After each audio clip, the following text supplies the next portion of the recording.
हरे कृष्णा। सभी को स्वागत है आज के भक्ति शास्त्री क्लास में। आज हम लोग 16वां अध्याय शुभारंभ करेंगे। सब कृपया 16 अध्याय निकालिए। 16 अध्याय प्रथम श्लोक।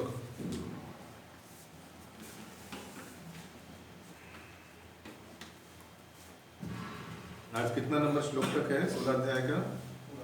पूरा कितना श्लोक है टोटल? 24 श्लोक।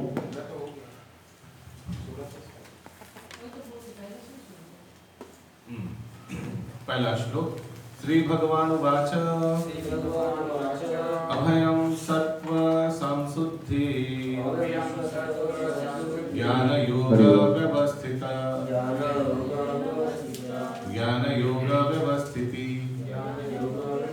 दानं दमश्च यज्ञश्च स्वाध्यायस्तप आर्जवम् अहिंसा सत्वम् अक्रोध त्याग शान्तिरपायिसुनाम् दान भूतेषु लुप्त्वम् मार्दवम् रीर अचापलम् तेज क्षमा धृति शौचम् अद्रोहो नातिमानिता भवन्ति सम्पादं दैवीम्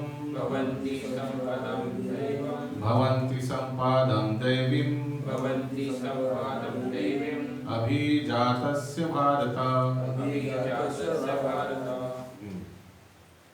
यस माता जी पढ़िए। रोशनी माता जी अनुवाद। हरे कृष्णा।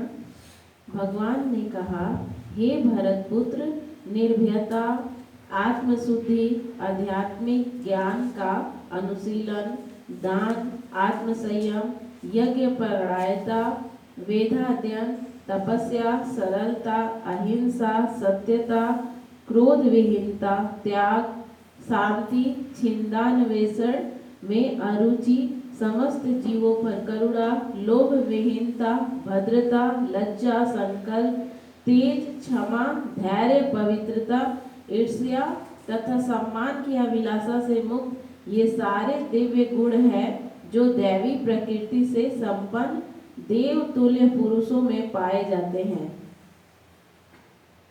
तो मैं अभी एक एक करके माता जी बोलेंगे, मैं एक एक करके लिखाऊंगा आप लोगों को। सब पेन लेके रेडी रहिए, ठीक है? फिर से पढ़िए अनुवाद। भगवान ने कहा, हे भरत पुत्र, निर्भयता। एक सेकेंड, एक नंबर निर्भयता के ऊपर एक लिखिए और सर्कल कीजिए फटाफट। स्पीड में काम कीजिए, ठीक है? फिर आगे। आत्मशुद्धि 2 नंबर। आध्यात्मिक ज्ञान का अनुशीलन 3 नंबर। दान। आप खुद भी करिए। निर्भयता 1 नंबर। दूसरा क्या है? तीसरा क्या है? आध्यात्मिक ज्ञान का अनुशीलन। हाँ, फिर आगे बढ़िए। दान 4 नंबर। आत्मसंयम 5। यज्ञ परायणता 6।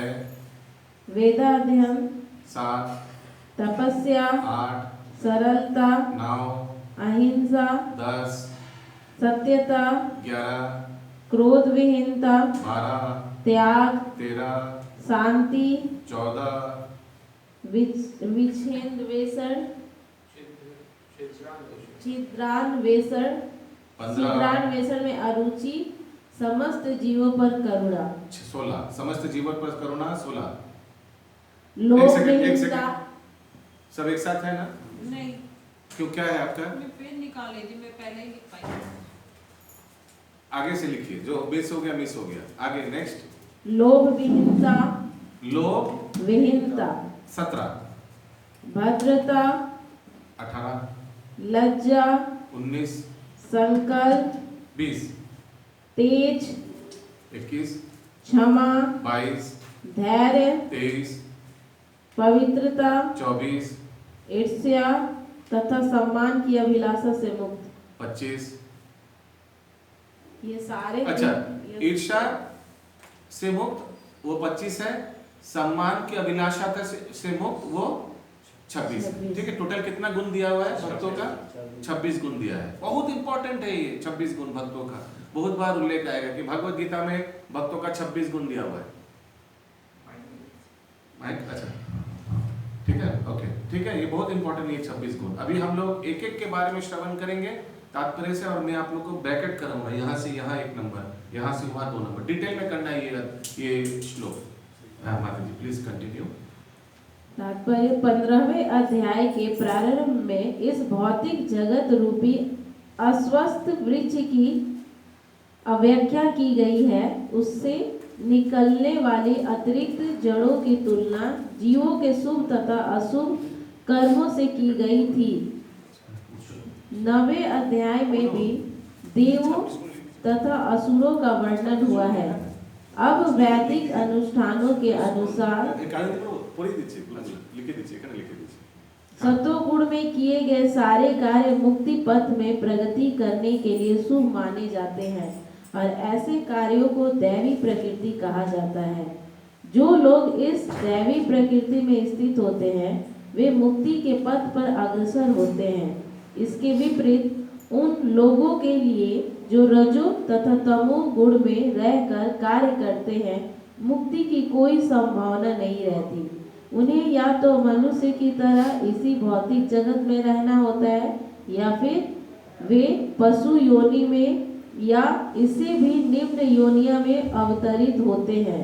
इस 16वें अध्याय में भगवान दैवी प्रकृति तथा उसके गुणों एवं आसुरी प्रकृति तथा उसके गुणों का समान रूप से वर्णन करते हैं। वे इन गुणों के लाभों तथा हानियों का भी वर्णन करते हैं। दिव्य गुणों या दैवी प्रवृत्तियों से युक्त उत्पन्न व्यक्ति के प्रसंग में प्रयुक्त अभिजातस्य शब्द बहुत सार गर्भित है। एक सेकंड, अभिजातस्य देखिए तो श्लोक में है या नहीं? अभिजातस्य, अभिजात लास्ट में अभिजातस्य भारत मिला। हाँ, शब्दार्थ में क्या है अभिजातस्य? उत्पन्न हुए का। हाँ, ओके, तो इसका बहुत महत्वपूर्ण है। ठीक है, दैवी परिवेश में संतान उत्पन्न करने को वैदिक शास्त्रों में गर्भाधान संस्कार कहा गया है। यदि माता पिता चाहते हैं कि दिव्य गुणों से युक्त संतान उत्पन्न हो तो उन्हें सामाजिक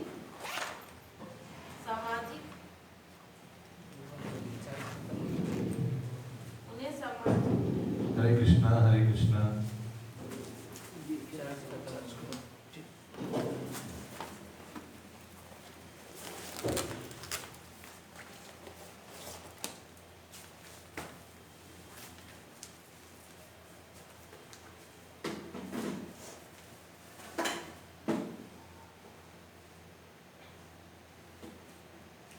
फिर से ये पैराग्राफ शुरू कीजिए, पढ़िए। यदि माता पिता चाहते हैं कि दिव्य गुणों से युक्त संतान उत्पन्न हो तो उन्हें सामाजिक जीवन में मनुष्यों के लिए बताए गए 10 नियमों का पालन करना चाहिए। एक सेकेंड, ये 10 संस्कार, हाँ, तो सबसे पहला कौन सा संस्कार है? गर्भाधान संस्कार। ये एक्चुअली बच्चे के जन्म के आगे से माता पिता ये पालन करते हैं। माता जी, हम लोग 16 अध्याय के पहला श्लोक में तात्पर्य में है दूसरा पैराग्राफ, तात्पर्य दूसरा पैराग्राफ। आप बोलिए। गर्भाधान संस्कार, फिर वो आएगा शायद जन्म संस्कार, कर्ण विधन संस्कार, नामकरण संस्कार, अन्नप्राशन संस्कार, जनेऊ संस्कार, उपनयन जनेऊ संस्कार हो गया। फिर पहला बार खोरी वो क्या उसको लिखने वाला, उसका भी एक संस्कार आता है। फिर विवाह संस्कार, अंतिम संस्कार, हाँ ऐसे कुछ आएगा सीक्वेंस, वो गूगल में भी मिल जाएगा आपको। ठीक है, देखते हैं आगे।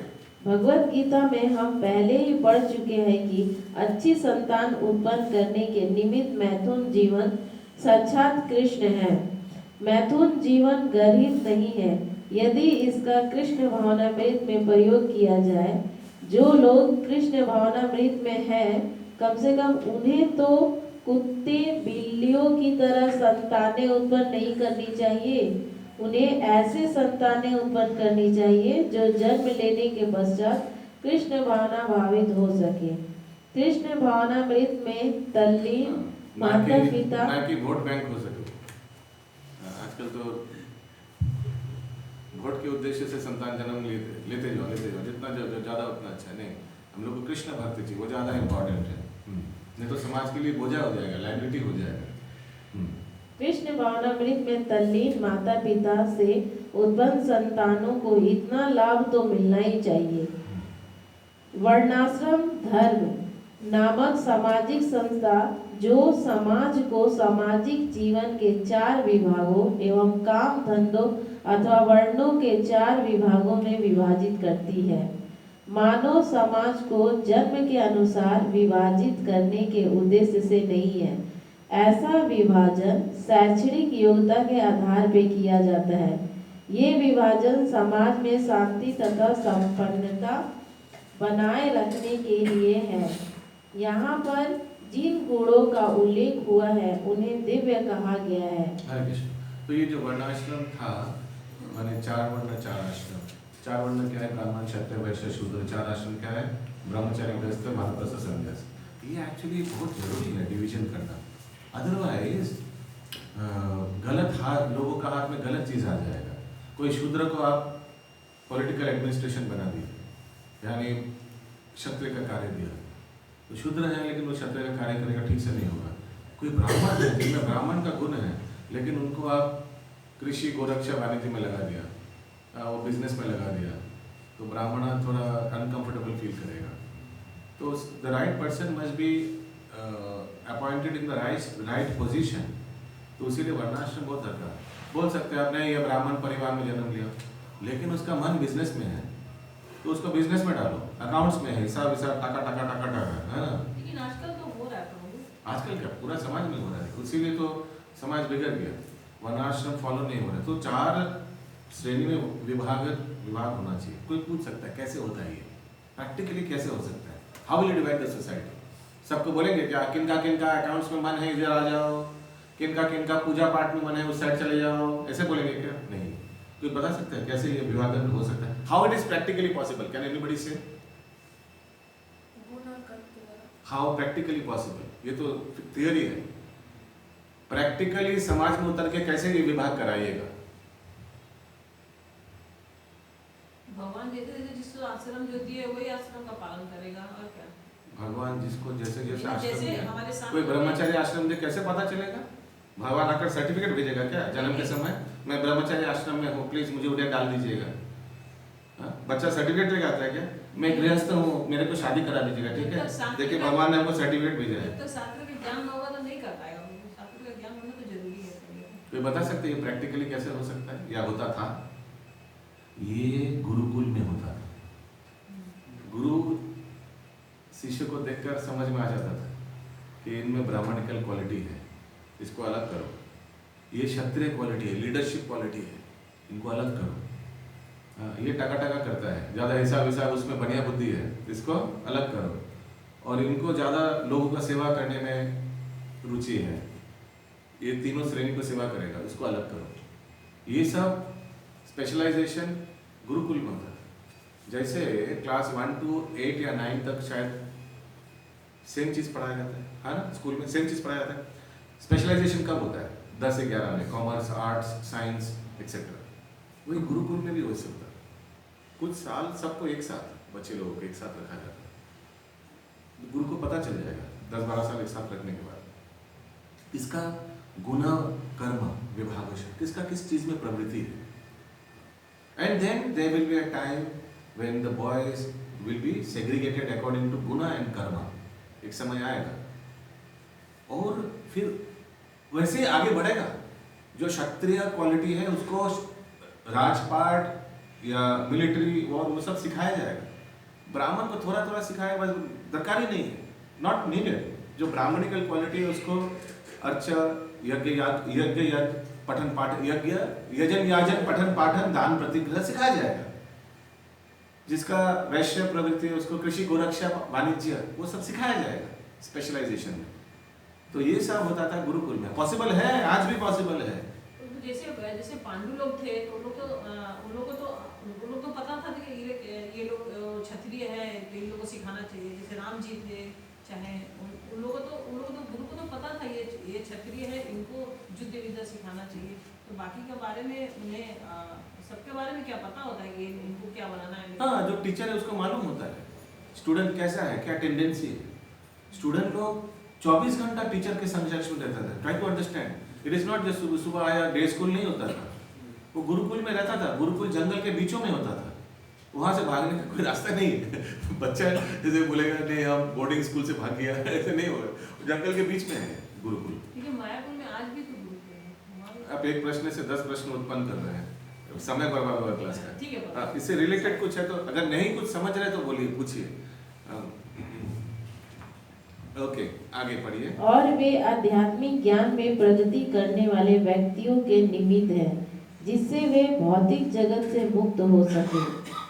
वर्णाश्रम संस्था में सन्यासी को समस्त सामाजिक वर्णों तथा आश्रमों में प्रधान या गुरु माना जाता है। ब्राह्मण को समाज के 3 वर्णों क्षत्रिय, वैश्य। ये ब्राह्मण को समाज के, यहाँ से 1 नंबर चालू हो गया। 1 नंबर क्या है? अनुवाद देखिए, 1 नंबर क्या है? निर्भयता। हाँ, लिखिए 1 नंबर, ब्रैकेट ओपन कीजिए। ब्राह्मण को फिर से शुरू कीजिए, बोलिए। ब्राह्मण को समाज के 3 वर्णों क्षत्रिय, वैश्य तथा शूद्रों का गुरु माना जाता है। लेकिन सन्यासी इस संस्था के शीर्ष पर होता है और ब्राह्मणों का भी गुरु माना जाता है।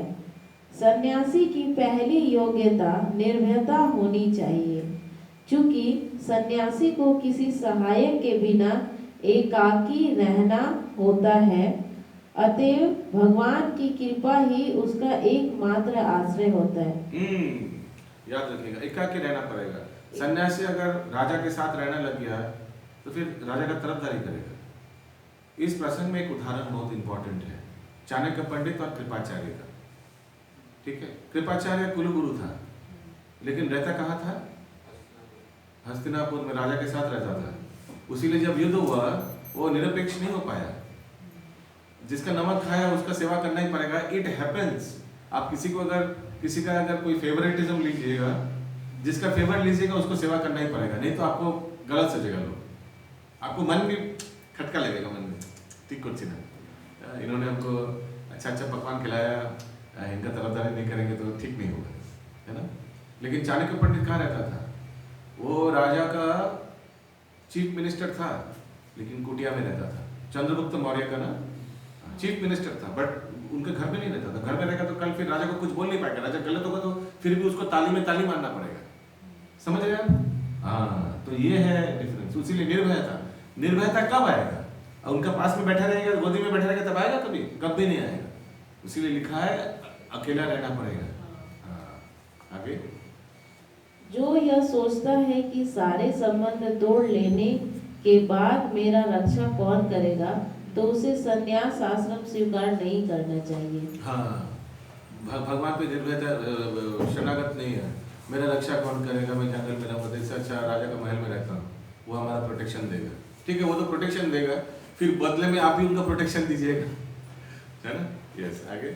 उसे यह पूर्ण विश्वास होना चाहिए कि कृष्ण या अंतर्यामी स्वरूप परमात्मा सदैव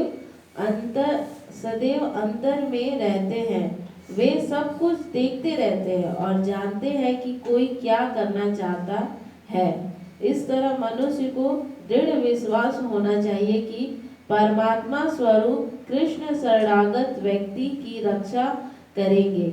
उसे सोचना चाहिए, मैं कभी अकेला नहीं हूँ, भले ही मैं गहनतम जंगल में क्यों न रहूं, मेरा साथ कृष्ण देंगे और सब तरह से मेरी रक्षा करेंगे। ऐसा विश्वास अभयम या निर्भयता कहलाता है। संन्यास आश्रम में व्यक्ति की ऐसी मनोदशा आवश्यक है। निर्भयता बहुत अच्छा। I may be in the darkest of the jungle, darkest region of the jungle, लेकिन अकेला नहीं हूँ, मेरे साथ मेरे हृदय में परमात्मा है, मैं अकेला नहीं, डरने का कोई दिक्कत नहीं।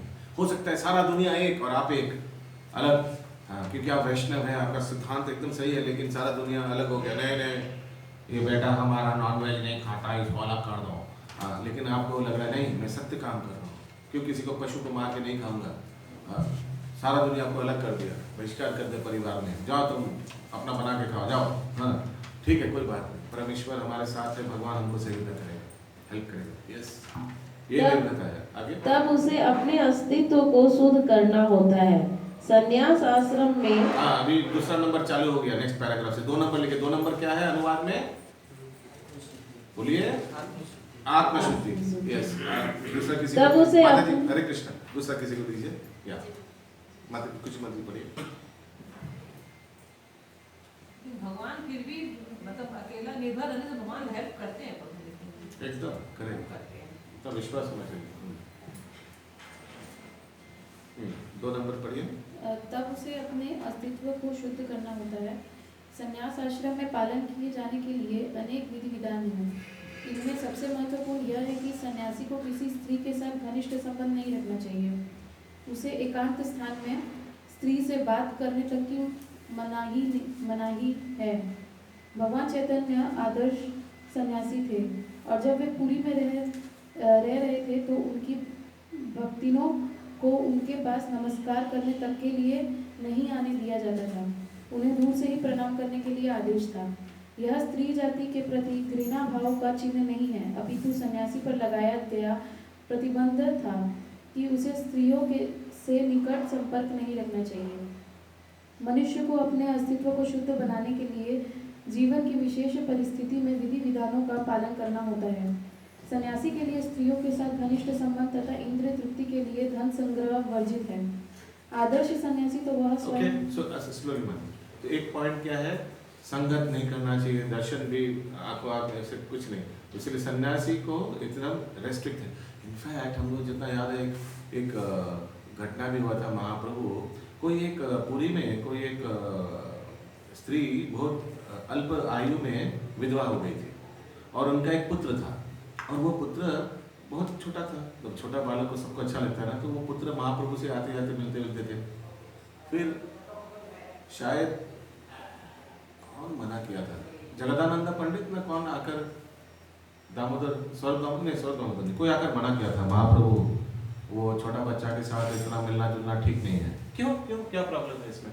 नहीं, समाज सोच रहा है कि आप ये छोटा बच्चा से ज़्यादा मिलजुल कर रहे हैं क्योंकि इनका माँ का हस्बैंड नहीं है, तो लोग इसको खराब तरीका से लेकर। मालूम है ये घटना हुआ था पूरी में, तो महाप्रभु बोला हाँ सही बोलो ठीक है, फिर उनको बच्चा से मिलना जुलना बंद कर दिया। सोचिए कितना इनडायरेक्ट कनेक्शन है। हाँ, लेकिन वो महाप्रभु फिर सतर्क, महाप्रभु साक्षात भगवान उनको सलाह दिए तो महाप्रभु भी सतर्क हो गया, नो नॉट सही, ओके फाइन।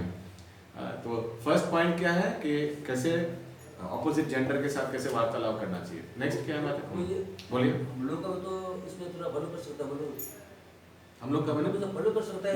ये सन्यासी को नहीं, सबको हम लोग के लिए शिक्षा दे रहे हैं कि हम लोग भी अपने स्त्री के अलावा दूसरे स्त्री के साथ कैसे आचरण करना चाहिए, किसी को मुंह देकर बात नहीं करना, देयर आर ऑल एटिकेट्स।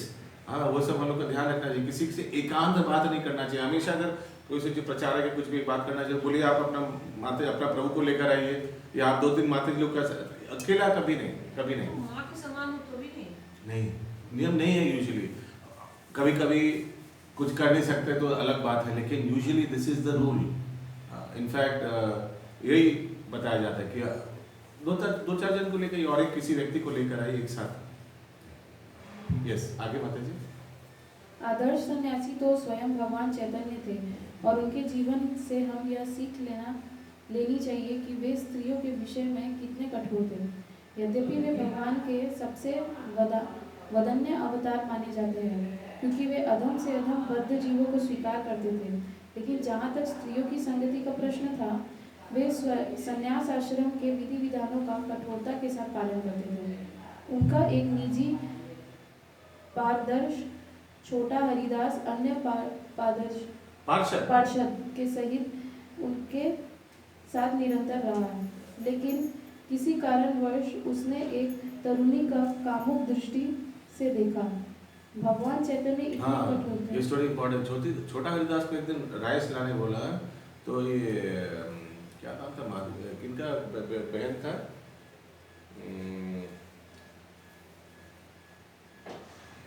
शिकी माइती का बहन, वो विधवा थी, उनके पास जाकर चावल ले आकर महाप्रभु को परोसने के लिए। तो किया, चावल लेकर दिया है, महाप्रभु चावल खाया भी। फिर बोला कौन लाया ये चावल, कौन बनाया?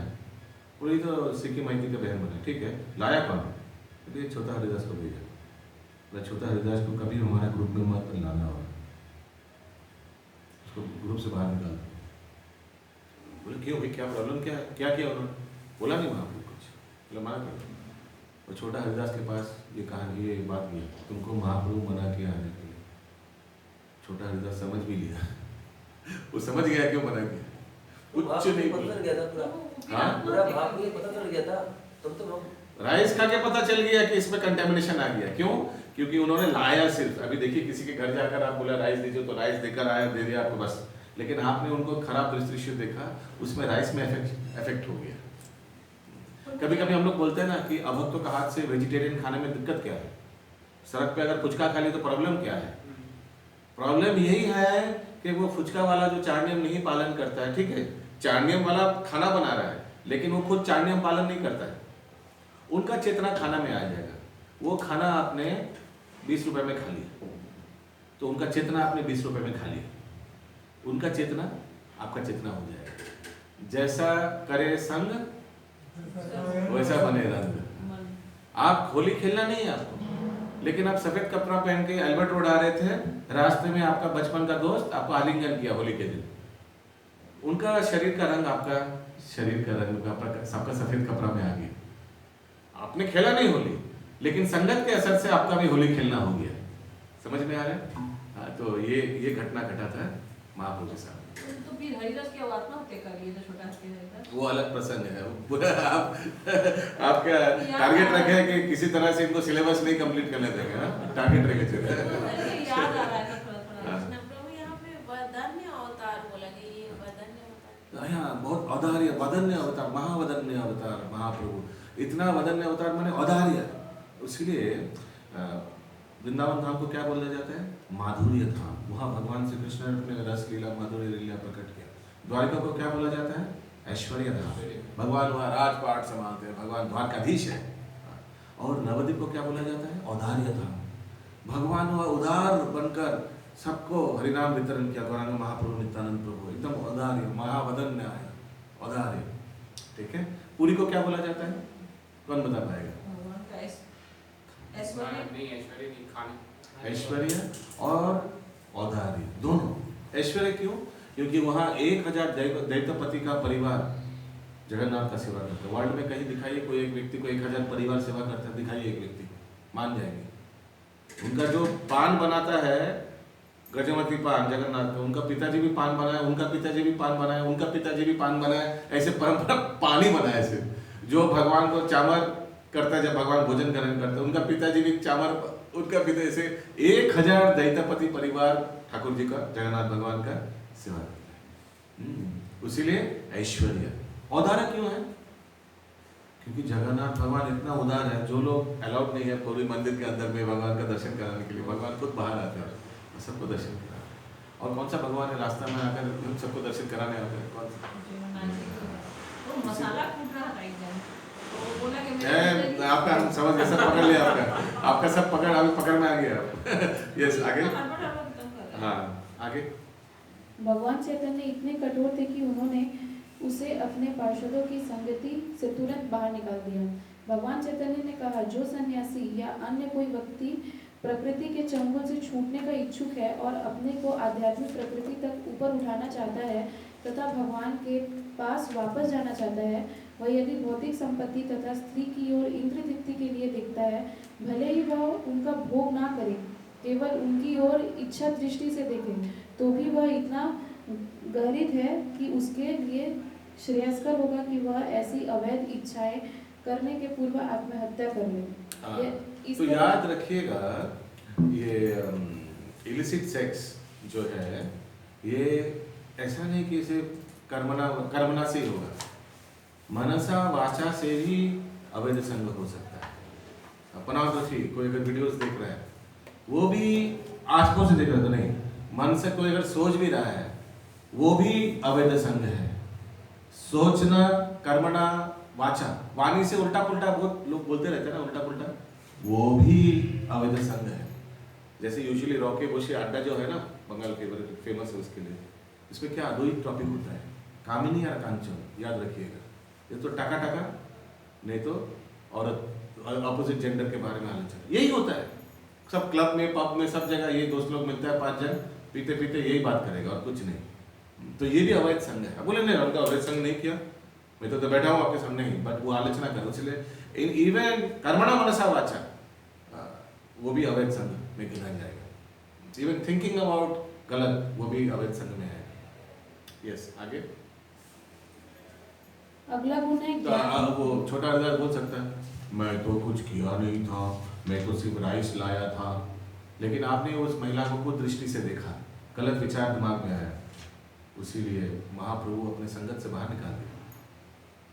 अभी एक प्रश्न आता है, बहुत लोग प्रश्न करता है, हालांकि ये थोड़ा अलग है, कि महाप्रभु जब दक्षिण भारत में गया था तो छोटा हरिदास, ये भी छोटा हरिदास है, वो एक काला कृष्णदास, सॉरी, वो तो भट्टथारी का संगत में चला गया, वहां जाकर अवैध संघ करने का योजना बना लिया था कि महाप्रभु उनको शिखापा करके लेके आया बाहर, मालूम है, फिर भी उनको संगत से बाहर नहीं फेंका।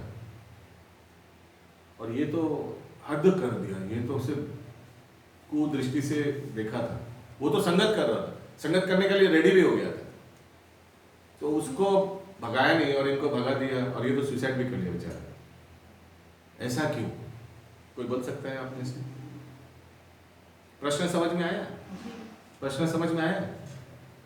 तो इतना अलग अलग क्यों ट्रीटमेंट किया अलग अलग व्यक्तियों को, ये बहुत लोग प्रश्न करता है।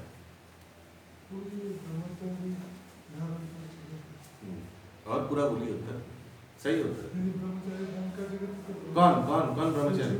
हाँ, और वो काला कृष्णदास, वो तो अभी धारण नहीं किया, वो गृहस्थ थे। गृहस्थ थे, तो इस बार तो गृहस्थ अगर कुछ गड़बड़ करेगा, उतना कुछ गृहस्थ धर्म है वैसा, अरे कृष्ण, ठीक है, वो गड़बड़ करेगा कोई प्रॉब्लम नहीं है, प्रॉब्लम है हालांकि, लेकिन उतना कठोर दंड नहीं होगा। लेकिन एक ब्रह्मचारी जो ब्रह्मचारी पालन करने का शपथ लेकर फॉलो कर रहा है, महाप्रभु का संगत में है, इंटरनल सर्कल में है, महाप्रभु का इंटरनल सर्कल वाला अगर कुछ गड़बड़ करेगा तो उसका तो पनिशमेंट कठोर होगा ही होगा। समझ में आया? यही फर्क उससे बात से की चलते हैं ऊपर से जा रहे हैं। दोनों में से ब्रह्मचारी कौन था? कृष्णदास या छोटा हरिदास, ये छोटा हरिदास ब्रह्मचारी। महाप्रभु जब परस में थोड़ा राइस कम हो गया तो उनको भेजा था, जाओ लेके आओ थोड़ा, वो परोस रहा था, ठीक है। या आगे 3 नंबर अभी शुरू होगा नया पैराग्राफ। तो ये दो नाम लोग यहाँ से पूरा यहाँ पूरा, हाँ सब पूरा 2 नंबर का टॉपिक क्या है? आत्मा शुद्धि। तो उसी के बारे में बता रहे हैं ना, कैसे अपना कर्मणा मनसा वाचा कैसे शुद्धि करके क्या क्या किस तरह से मैं अपना आत्मा की शुद्धि रख सकता हूँ, कि अपोजिट जेंडर के प्रति कैसा हमारा वार्तालाप होना चाहिए, जिस तरह से हम शुद्ध रह सकते हैं, ठीक है। पूरा पैराग्राफ उसी के बारे में बोल रहे हैं। तीसरा, थर्ड, और प्रभु को दीजिए, रौनक प्रभु है, हाँ नीलेश इंग्लिश पढ़, इंग्लिश प्रभु, रौनक मेरा नाम प्रभु, इंग्लिश में पढ़ता है। ओ हाँ हाँ, यस, इंग्लिश में, नहीं सॉरी, यस, पंकज प्रभु पढ़िए। अगला गुण है ज्ञान योग व्यवस्थित। ज्ञान के अनुशीलन में संलग्न रहना। सन्यासी का जीवन गृहस्थों तथा उन सबों को जो आध्यात्मिक उन्नति के वास्तविक जीवन को भूल चुके हैं ज्ञान वितरित करने के लिए होता है। सन्यासी से आशा की जाती है कि वह अपनी जीविका के लिए द्वार द्वार भिक्षाटन करे, लेकिन इसका अर्थ यह नहीं है कि वह भिक्षुक है। जैसे आजकल देख रहे हैं आप लोग, सन्यासी ड्रेस पहन के सारा दिन भिक्षा ही करते रहता है। अरे भाई, यजन पठन पाठन कब करोगे? देखते हो आप लोग, भिक्षा करना है, ठीक है, सन्यासी भिक्षा क्यों करता है? अपना पेट को थोड़ा खाना देने के लिए, क्योंकि उसमें टाइम चला जाएगा। आजकल तो देखते सन्यासी वेश में पूरा दुकान सारा दिन सुबह शाम धूप, देखते हैं आप लोग, सब हारों में सुबह इकट्ठा होता है। गंगा सागर के लिए तो भी सब हाँ, देखिएगा पूरा एक गैंग है, सुबह 7:30-8 बजे हावड़ा में सब मिलते हैं। सन्यासी की कैटेगरी में आएगा जो एकदम नहीं, कुछ आचरण भी नहीं है, कुछ यजन, मतलब नॉनवेज जो मिलेगा वही खा लेगा, जो दीजिएगा खा लेगा, सब सारा दिन भिक्षी मांगते रहते हैं। वो बेगर है, वो भिक्षुक है सन्यासी के वेश में। आगे, विनयशीलता भी आध्यात्मिकता में स्थित मनुष्य की एक योग्यता है। सन्यासी मात्र विनयशीलता वश द्वार जाता है, भिक्षाटन के उद्देश्य से नहीं जाता, अपितु गृहस्थों को दर्शन देने तथा उनमें कृष्ण भावनामृत जगाने के लिए जाता है। यह सन्यासी का कर्तव्य है। यदि वह वास्तव में उन्नत है और उससे गुरु के आदेश प्राप्त है तो उसे तर्क तथा ज्ञान द्वारा कृष्ण भावनामृत का उपदेश करना चाहिए। और यदि वह सिर्फ घर घर जाकर सिर्फ भोजन करके भोजन लेकर डकार मार के बाहर नहीं आना चाहिए। हाँ, तो फिर उसी लिए कुछ साधु लोग बोलेंगे मैं इनका घर जाऊंगा, हाँ इनका घर नहीं जाऊंगा, यहाँ ज़्यादा गरीब आदमी ज़्यादा खिलाता नहीं, वहाँ अच्छा कटहल बिरयानी खिलाता है वहाँ जाऊंगा। हाँ, ऐसा नहीं होना चाहिए। पहले कहीं कोई भी भक्त प्रचारक कहीं भी किसी भी गृहस्थ के घर जाए तो पहला है कि कीर्तन करो, भोजन कीर्तन करो। हाँ, भोजन मिले तो ठीक है, नहीं मिले तो ठीक है। भोजन को देख करके निर्धारित नहीं करना चाहिए कहाँ जाएंगे। आगे। और यदि वह इतना उन्नत नहीं है तो उसे संन्यास आश्रम ग्रहण नहीं करना चाहिए। लेकिन यदि किसी ने पर्याप्त ज्ञान के बिना ही संन्यास आश्रम स्वीकार कर लिया है तो उसे ज्ञान अनुशीलन के लिए प्रामाणिक गुरु से श्रवण में रत होना चाहिए। सन्यासी को निर्भीक होना चाहिए, उसे सत्व संशुद्धि तथा ज्ञान योग में स्थित होना चाहिए। अगला गुण दान है। 4 नंबर नेक्स्ट पढ़िए।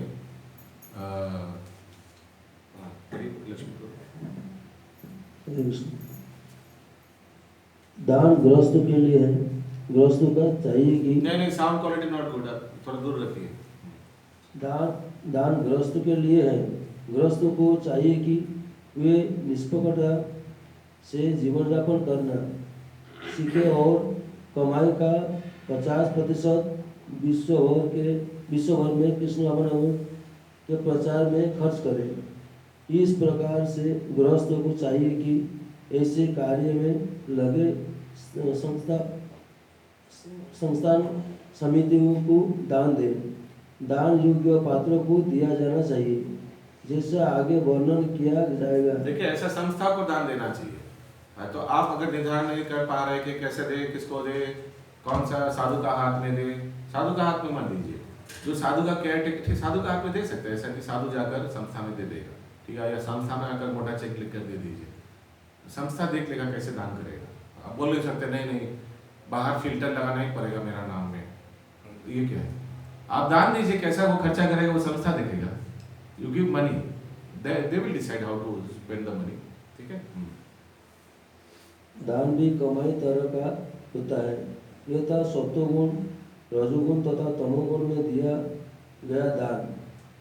सत्वगुण में दिए जाने वाले दान की संस्कृति शास्त्रों ने की है, लेकिन रजो तथा तमोगुण में दिए गए दान की संस्कृति नहीं है, क्योंकि यह धन का उपयोग मात्र है।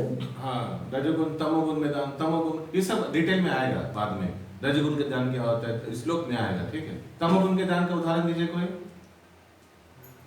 गैम्बलिंग से अगर कोई पैसा कमा रहे हैं, गैम्बलिंग से पैसा कमा रहे हैं, दान का बात कर रहा हूँ, मतलब उसको कहीं दे रहे हैं उनको ऐसे लोगों को दान नहीं हुआ, दान का बात कर रहा हूँ।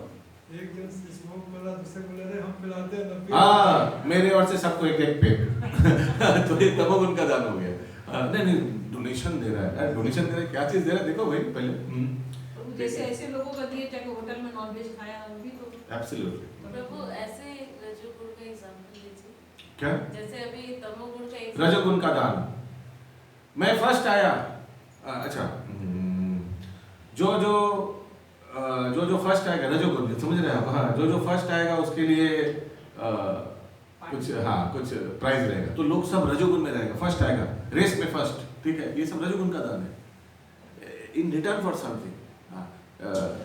हे प्रभु मेरा ऑर्डर लगा दीजिए, मैं आपको नया वस्त्र खरीद लड्डू खिलाऊंगा। ये बिजनेस आदान प्रदान, जिसमें कुछ आप अपेक्षा रखते हैं मिलने का, भौतिक चीजों का मिलने का, वो है रजोगुण का, ठीक है। आगे। संसार भर में कृष्ण भावनामृत के प्रसार हेतु ही दान दिया जाना चाहिए। ऐसा दान सत्वगुणी होता है। Yes, next 5 number, next speaker 5 number अभी आगे क्या लिखिए। हरे कृष्ण। जहाँ तक दम आत्मसंयम का प्रश्न, दमन करना, आत्मसंयम, अपने आप ये समझ रहे हो, दमन से आ रहा है, दमा। ये धार्मिक समाज के अन्य आश्रमों के ही लिए नहीं है, अपितु गृहस्थ के लिए विशेष रूप से है। यद्यपि उसके पत्नी होती है, लेकिन उसे चाहिए कि व्यर्थ ही अपनी इंद्रियों को विषय भोग की ओर न मोड़े। गृहस्थों पर भी मैथुन जीवन के लिए प्रतिबंध है और इसका उपयोग केवल संतान उत्पत्ति के लिए किया जाना चाहिए। यदि वो संतान नहीं चाहता तो उसे अपनी पत्नी के साथ विषय भोग में लिप्त नहीं होना चाहिए। आधुनिक समाज मैथुन जीवन का भोग करने के लिए निरोध विधियों का या अन्य घृणित विधियों का उपयोग करता है, जिससे संतान का उत्तरदायित्व न उठाना पड़े। ये दिव्य गुण नहीं, अपितु आसुरी गुण है।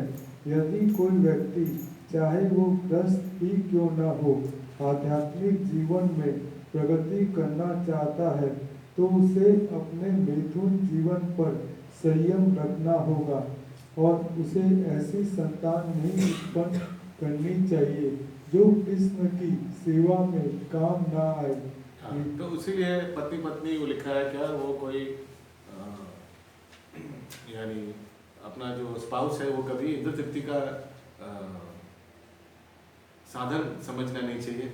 इनफैक्ट जहाँ हस्बैंड एंड वाइफ दोनों बहुत अच्छा भक्त हैं, भक्ति उद्देश्य रखना चाहिए, तो बहुत फिर ये सब मैथुन दिमाग में नहीं आएगा। मेन दोनों हस्बैंड वाइफ और बच्चे लोग और माता पिता सब पूरा परिवार अगर भक्ति में रत है, भक्ति से जुड़ा हुआ है, तो फिर ये सब तुच्छ हो जाएगा।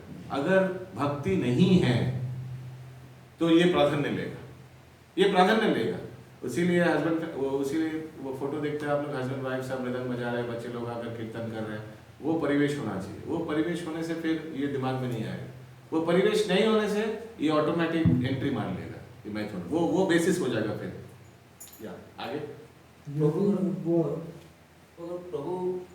माता जी भक्ति में, प्रभु भक्ति में नहीं है, हाँ। कैसे क्या करना? लाना पड़ेगा। कैसे? डेली तुम 2 माला जप करोगे, कसम खाओ। मैं देखता हूँ मैक्सिमम यही होता है। अरे व्यक्ति को कृष्ण तत्व मालूम नहीं है, आप उनको जप करने बोल रहे हैं, फोर्स कर रहे हैं, तो माता जी की खुशी के लिए 1-2 दिन जप कर लिया। डेली करेगा थोड़ी करेगा। आप कसम वसम खिलाकर 1-2 दिन करवा लिया। तो जो इंटेलिजेंट व्यक्ति है या माता जी है, जो प्रभु जी जो भी भक्ति में है, वो क्या करेगा? क्लास में लाने का प्रयास करेगा। नहीं, क्लास में नहीं आएगा, ठीक है प्रसाद दीजिए, प्रसाद खिलाइए। नो, प्रसाद नहीं खाएगा, ठीक है बात नहीं। कीर्तन चलाइए, घर में कीर्तन देखिए, किसी ना किसी चीज में उस व्यक्ति का रुचि होगा ही। यात्रा में ले जाएंगे, भाई वो नहीं करेगा, ठीक है। सेवा में लगा दीजिए। हम बहुत प्रभु लोग को देखा, कभी क्लास वास कुछ नहीं करता है, सेवा बोलिए आकर सबको परोस देगा प्रसाद। सेवा बहुत अच्छा है। देखा आपने, किसी ना किसी चीज में उसका रुचि रहेगा। और ये सबसे अच्छा क्या चीज, वो तो उसका स्पाउस ही जानेगा। बीवी जानेगा ना कि पति किस चीज में ज्यादा रुचि है। नहीं, कुछ को कीर्तन, बहुत किशोर कुमार का गाना गाता है, तो उसको हरे कृष्णा माधवस का गाना, ये सब गाना, वो सब जो जिसका जिस चीज में रुचि है उस चीज में कृष्ण प्रवेश कराइए, कृष्ण भक्ति, उस चीज वो रास्ता देखिए उसको एंट्री मारने के लिए। ये इंटेलिजेंस है। कोई बहुत खातुर सीखा है ना, बहुत लोग बहुत खाने पीने में बहुत, हमारा हस्बैंड बहुत अच्छा खाना पीना में बहुत, तो उनको अलग अलग चीज बना के दीजिए। एकादशी पिज्जा बना के दीजिए। हाँ, नहीं तो वो सोचेगा एकादशी ना से हाय राम, फिर से एकादशी आएगा, फिर से हमारा पत्नी मेरे को सड़ा हुआ समाचार राइस और क्या लौकी खिलाएगा। ये साबुदाना। हाँ, तो ऐसा नहीं होना चाहिए। आप उनको अच्छा पकवान बना के खिलाइए। देखिए एकादशी बर्गर होता है, कितना कुछ रेसिपी देखिए, उसे बना के खिलाइए। फिर उनको लगेगा वाह, एकादशी में भी हम ये सब ले सकते हैं। फिर उनको कोई कंप्लेन नहीं रहेगा कृष्ण भक्ति से, ठीक है ना। तो इस तरह से व्यक्ति को ला सकते हैं। हम देखते हैं सब पकड़ा देता है माला, डेली जप करो, प्रॉमिस करो। प्रभु मैंने अपना हस्बैंड को प्रॉमिस करवाया डेली 16 माला। बेचारा, सोचिए बेचारे के लिए कितना पनिशमेंट हो गया 2 घंटा। जिसको कृष्ण तत्व मालूम नहीं है, उस व्यक्ति को झोला पकड़ा दिया और बोला 16 माला जप करना, और बेचारे को करना भी पड़ेगा, नहीं तो पिटाई मिलेगा। तो सोचिए इसको लिखे, वैसे नहीं होना चाहिए। Krishna conscious should be a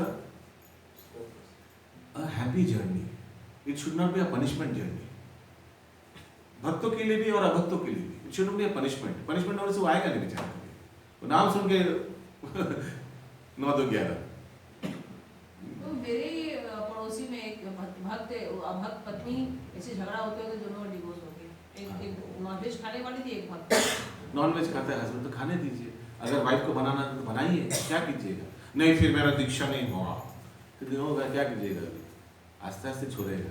Bhavatarini देवी अपना हस्बैंड को, प्रभुपाद का सिस्टर, कंटिन्यूअस नॉनवेज के लिए, प्रभुपाद जी का सिस्टर भवतारिणी देवी, लेकिन वो खुद ही मना कर दे, मेरा लिए मत बनाना, तुमको अच्छा नहीं लगता है, तुम इतना अच्छा वैष्णवी हो, इतना अच्छा भक्त हो, तुमसे मैं नॉनवेज बनाता हूँ, मेरा अपराध हो जाएगा, मत करो।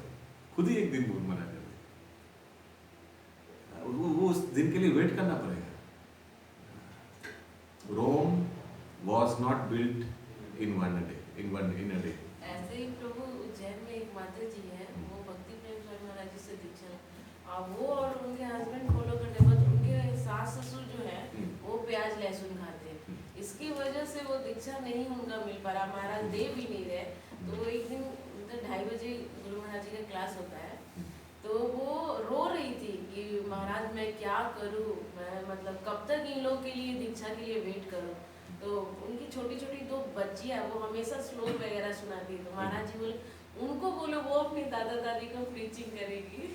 तो ऐसा होता है। तो वेट करना चाहिए, चुपचाप वेट करना चाहिए, सेवा करते रहिए, खुद ही एक दिन बोलेगा बेटी मत बनाओ, मैं हम लोग के लिए तुम्हारा दीक्षा रुका हुआ है। अच्छा, सेवा is a very good tool. लोग प्रॉब्लम क्या होता है, खट्टा नहीं चाहता है, ओ बाप रे बाप खटने वाला, सेवा करते कब बहुत चीज़ स्वीटली हो जाता है, उतना माथा मच्छी करने का कोई दरकार नहीं पड़ता है। थोड़ा सहन कीजिए, टॉलरेंस रहना चाहिए। हम लोग बंगाली में कहावत है,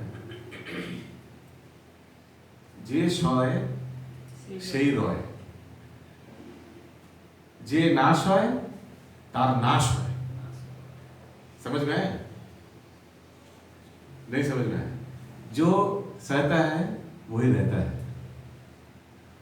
और जो जे नाश है, जो नहीं सहता है उसका नाश है। नाश माने सर्वनाश होता है, इसलिए टिका रहना बहुत जरूरी है। जो बर्दाश्त करता हो सकता है रन नहीं हो रहा है, टुकुर टुकुर राहुल द्रविड़ जैसे टिका रहिए, टिका रहिए। उस बॉल के लिए वेट कीजिए जो खराब है, आउटसाइडर अपना आता है उसको मारिए, जो बॉल अच्छा आ रहा है तो उसको सम्मान दीजिए, टिका रहिए। सेवा करना पड़ रहा है, सास ससुर वाइफ व्हाटएवर, टिका रहिए। कम से कम 16 माला तो हो रहा है, ठीक है, दीक्षा नहीं हुआ कोई बात नहीं, 16 माला हो रहा है, आपका तो चांदनी हो रहा है, ठीक है, उनको खिलाना पड़ रहा है नॉनवेज, कोई बात नहीं, टिके रहिए, टिके रहिए, टिके रहिए। ठाकुर जी से प्रार्थना कीजिए और टिके रहिए, एक दिन सब खुल जाएगा रास्ता, घाट सब खुल जाएगा, कठिन चीज, कठिन परिस्थिति सुलभ बन जाएगा, उस समय तक टिके रहिए।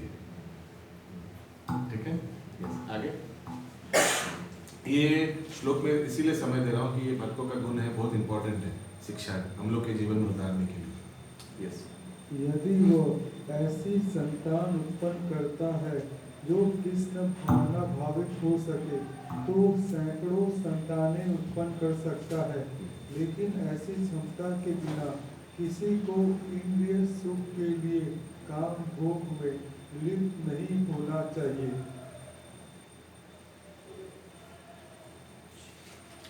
हो गया ये? नेक्स्ट पैरालिस्ट स्पीकर को दीजिए, दीपेश को। हरे कृष्णा। गृहस्थों को यज्ञ भी करना चाहिए क्योंकि यज्ञ के लिए पर्याप्त धन ये कितना चाहिए। नंबर है? 6। ब्रह्मचर्य, वानप्रस्थ तथा संन्यास आश्रम वालों के पास धन नहीं होता, वे तो भिक्षाटन करके जीवित रहते हैं। अतएव विभिन्न प्रकार के यज्ञ गृहस्थों के दायित्व हैं। उन्हें चाहिए कि वैदिक साहित्य द्वारा आदिष्ट अग्निहोत्र यज्ञ करें, लेकिन आजकल ऐसे यज्ञ अत्यंत खर्चीले और हर किसी गृहस्थ के लिए इन्हें संपन्न कर पाना कठिन है। इस युग के लिए संतुष्ट सर्वेश्ठ यज्ञ है संकीर्तन यज्ञ। ये संकीर्तन यज्ञ हरे कृष्णा कृष्णा कृष्णा हरे हरे, हरे राम राम राम हरे हरे का जब सर्वोच्चम और सबसे कम खर्च वाला यज्ञ है। प्रत्येक व्यक्ति इसे करके लाभ उठा सकता है। अतएव दान, इंद्रिय संयम तथा यज्ञ करना, ये तीनों बातें गृहस्थ के लिए हैं। ठीक है, ये हो गया 6 नंबर। किसी का कोई प्रश्न है? 7 नंबर। Next speaker. अच्छा, पढ़िए प्रभु कुछ देर। हाँ, स्वाध्याय या वेद अध्ययन ब्रह्मचर्य आश्रम या विद्यार्थी जीवन के लिए है। ब्रह्मचारियों का स्त्रियों के किसी प्रकार का संबंध नहीं होना चाहिए। उन्हें ब्रह्मचर्य जीवन बिताना चाहिए और आध्यात्मिक ज्ञान के अनुशील हेतु अपना मन वेदों के अध्ययन में लगाना चाहिए। यही स्वाध्याय है। ये हर एक व्यक्ति के लिए एक्चुअली है। भक्तों के गृहस्थ के लिए भी स्वाध्याय करना चाहिए, शास्त्र का अध्ययन करना चाहिए। स्वाध्याय यूजुअली मीन्स सेल्फ स्टडी अब बैठ के, लेकिन सेल्फ स्टडी थोड़ा डिफिकल्ट हो जाता है। भक्तों के संगत में भी, ऑनलाइन में भी भक्त लोग कर सकते हैं। कोई एक ग्रंथ लेकर, सोचिए हम लोग माधुर्य कदम भी नहीं, हम लोग चारों भक्त एक साथ ऑनलाइन मिलकर हर एक रविवार को पढ़ेंगे। ऐसे करके स्वाध्याय करना चाहिए। या आगे तपस्या वानप्रस्थों के लिए है। मनुष्य को जीवन भर गृहस्थ ही नहीं बने रहना चाहिए। उसे स्मरण रखना होगा कि जीवन के 4 विभाग हैं: ब्रह्मचर्य, गृहस्थ, वानप्रस्थ तथा संन्यास। अतएव गृहस्थ रहने के बाद उसे विरक्त हो जाना चाहिए। यदि कोई 100 वर्ष जीवित रहता है तो उसे 25 वर्ष तक ब्रह्मचर्य, 25 वर्ष तक गृहस्थ, 25 वर्ष तक वानप्रस्थ तथा 25 वर्ष तक संन्यास का जीवन बिताना चाहिए। ये वैदिक धार्मिक अनुशासन के नियम हैं। गृहस्थ जीवन से विरक्त होने पर मनुष्य को शरीर, मन तथा वाणी का संयम बरतना चाहिए। यही तपस्या है। समग्र वर्णाश्रम धर्म समाज की तपस्या के निमित्त है। तपस्या के बिना किसी को मुक्ति नहीं मिल सकती। इस सिद्धांत की संतुष्टि ना तो वैदिक साहित्य में की गई है, ना भगवत गीता में कि जीवन में तपस्या की आवश्यकता नहीं है। और कोई कल्पनात्मक चिंतन करता है तो सब कुछ ठीक हो जाएगा। ऐसे सिद्धांत को उन दिखावटी अध्यात्मक वादियों द्वारा बनाए जाते हैं जो अधिक से अधिक अनुयायी बनाना चाहते हैं। यदि प्रतिबंध हो, विधि विधान हो तो लोग इस प्रकार आकर्षित ना हो। अतएव जो लोग धर्म के नाम पर अनुयायी चाहते हैं वे केवल दिखावा करते हैं। वे अपने विद्यार्थियों के जीवनों पर कोई प्रतिबंध नहीं लगाते और ना ही वे अपने जीवन पर। लेकिन वेदों में ऐसी विधि को स्वीकृत प्रदान नहीं की गई है। किसी का कोई प्रश्न है? कोई लाइन समझ नहीं आ रहा है? तीसरा जो ज्ञान योग था उसमें जैसे क्या सन्यासियों के लिए तो बोला गया, लेकिन गृहस्थों के लिए कुछ फिर से बोलिए। जो तीसरा पॉइंट था ज्ञान योग। ज्ञान योग, हाँ हाँ, उसमें क्या स्वाध्याय के बारे में बता रहे हैं क्या? नहीं, हम इसके थोड़ा बैक जाते हैं। अच्छा ठीक है। हाँ, ज्ञान योग जो था थर्ड पॉइंट, उसमें क्या सन्यासियों के लिए तो बोला गया था, लेकिन गृहस्थों के लिए जैसे कुछ इसका मतलब नहीं है कि नहीं है। हाँ, सन्यासी का हाईलाइट किया गया है क्योंकि सन्यासी को ज्ञान संग्रह बहुत जरूरी है। अगर आपका इनपुट नहीं रहेगा तो आप सन्यासी लोग जब प्रचार करेगा तो क्या प्रचार करेगा, जब क्लास देगा तो क्या क्लास देगा, लोग तो सुनेगा नहीं। People expect. जैसे अभी कहा गया थोड़ा आगे कि गृहस्थ तीनों आश्रम को पालन करता है, सही है ना? वैसे ही सन्यासी और ब्रह्मचारी इन लोग और वानप्रस्थ भी गृहस्थ आश्रम को पालन करता है। समझ में आया? गृहस्थ 3 आश्रम को पालन करता है और 3 आश्रम गृहस्थ को पालन करता है। गृहस्थ 3 आश्रम को टाका देकर पालन करता है, 3 आश्रम गृहस्थ को ज्ञान देकर, कृष्ण तत्व देकर पालन करता है। उसीलिए कृष्ण, समझ में आ रहा है? उसीलिए कृष्ण तत्व देने के लिए तो इनपुट भी होना चाहिए। आप अगर 1 घंटा क्लास दीजिएगा उसके लिए 10 घंटा इनपुट होना चाहिए। उसीलिए स्वाध्याय करना चाहिए, ज्ञान संग्रह। ज्ञान माने क्या? कृष्ण तत्व बोला जा रहा है। तो अवार्ड क्या बोलेगा फिर? आपका क्लैरिटी होना चाहिए, वेरी इंपॉर्टेंट। हर एक थियरी का क्लैरिटी होना चाहिए। देखिए, आप थियरी क्लैरिटी सबसे इंपॉर्टेंट है कि देवी देवता में अंतर क्या है, आत्मा शरीर में अंतर क्या है, गुरु भक्त में, गुरु और शिष्य में क्या अंतर है, मोक्ष और भक्ति में क्या अंतर। These theories should be known very clearly. First theory clear होना चाहिए। अगर किसी का थियरी क्लियर नहीं है लेकिन बड़ा बड़ा स्टोरीज, लीला, वो सब बहुत अच्छा से रट लिया है, सुनकर पकड़ा जाएगा बीच में। समझ रहे हैं? पकड़ा जाएगा, पता चल जाएगा कि थियरी क्लियर नहीं। थियरी पिलर जैसा है, याद रखिएगा। ये बिल्डिंग का पिलर्स है, तो कृष्ण तत्व पिलर जैसा है, वो क्लियर होना चाहिए। और लीला क्या है? वो पिलर्स के ऊपर अलग अलग बिल्डिंग, अलग अलग सुंदर सुंदर महल वैसा है। फिर आप भगवान का अवतार, भगवान का अलग अलग भक्तों का कहानी, लीला, वो सब सुनाकर पिलर्स को सपोर्ट कर सकते हैं। The pastimes of Krishna and his devotees supports or strengthens the Krishna तत्व, उससे कृष्ण तत्व परिपक्वता आता है। आई डोंट नो मैं समझा पाया या नहीं। तो ये है, तो इसलिए ज्ञान संग्रह करना और थियरीज क्लियर करना बहुत जरूरी है। अभी भी अगर आपको मायावाद का समझ में आता है, मायावाद और निर्विशेषवाद में क्या अंतर है, रॉन्ग है, क्लियर होना चाहिए। This theory should be clear. Okay, yes, आगे। तपस्या अहिंसा तपस्या क्या है? सरलता।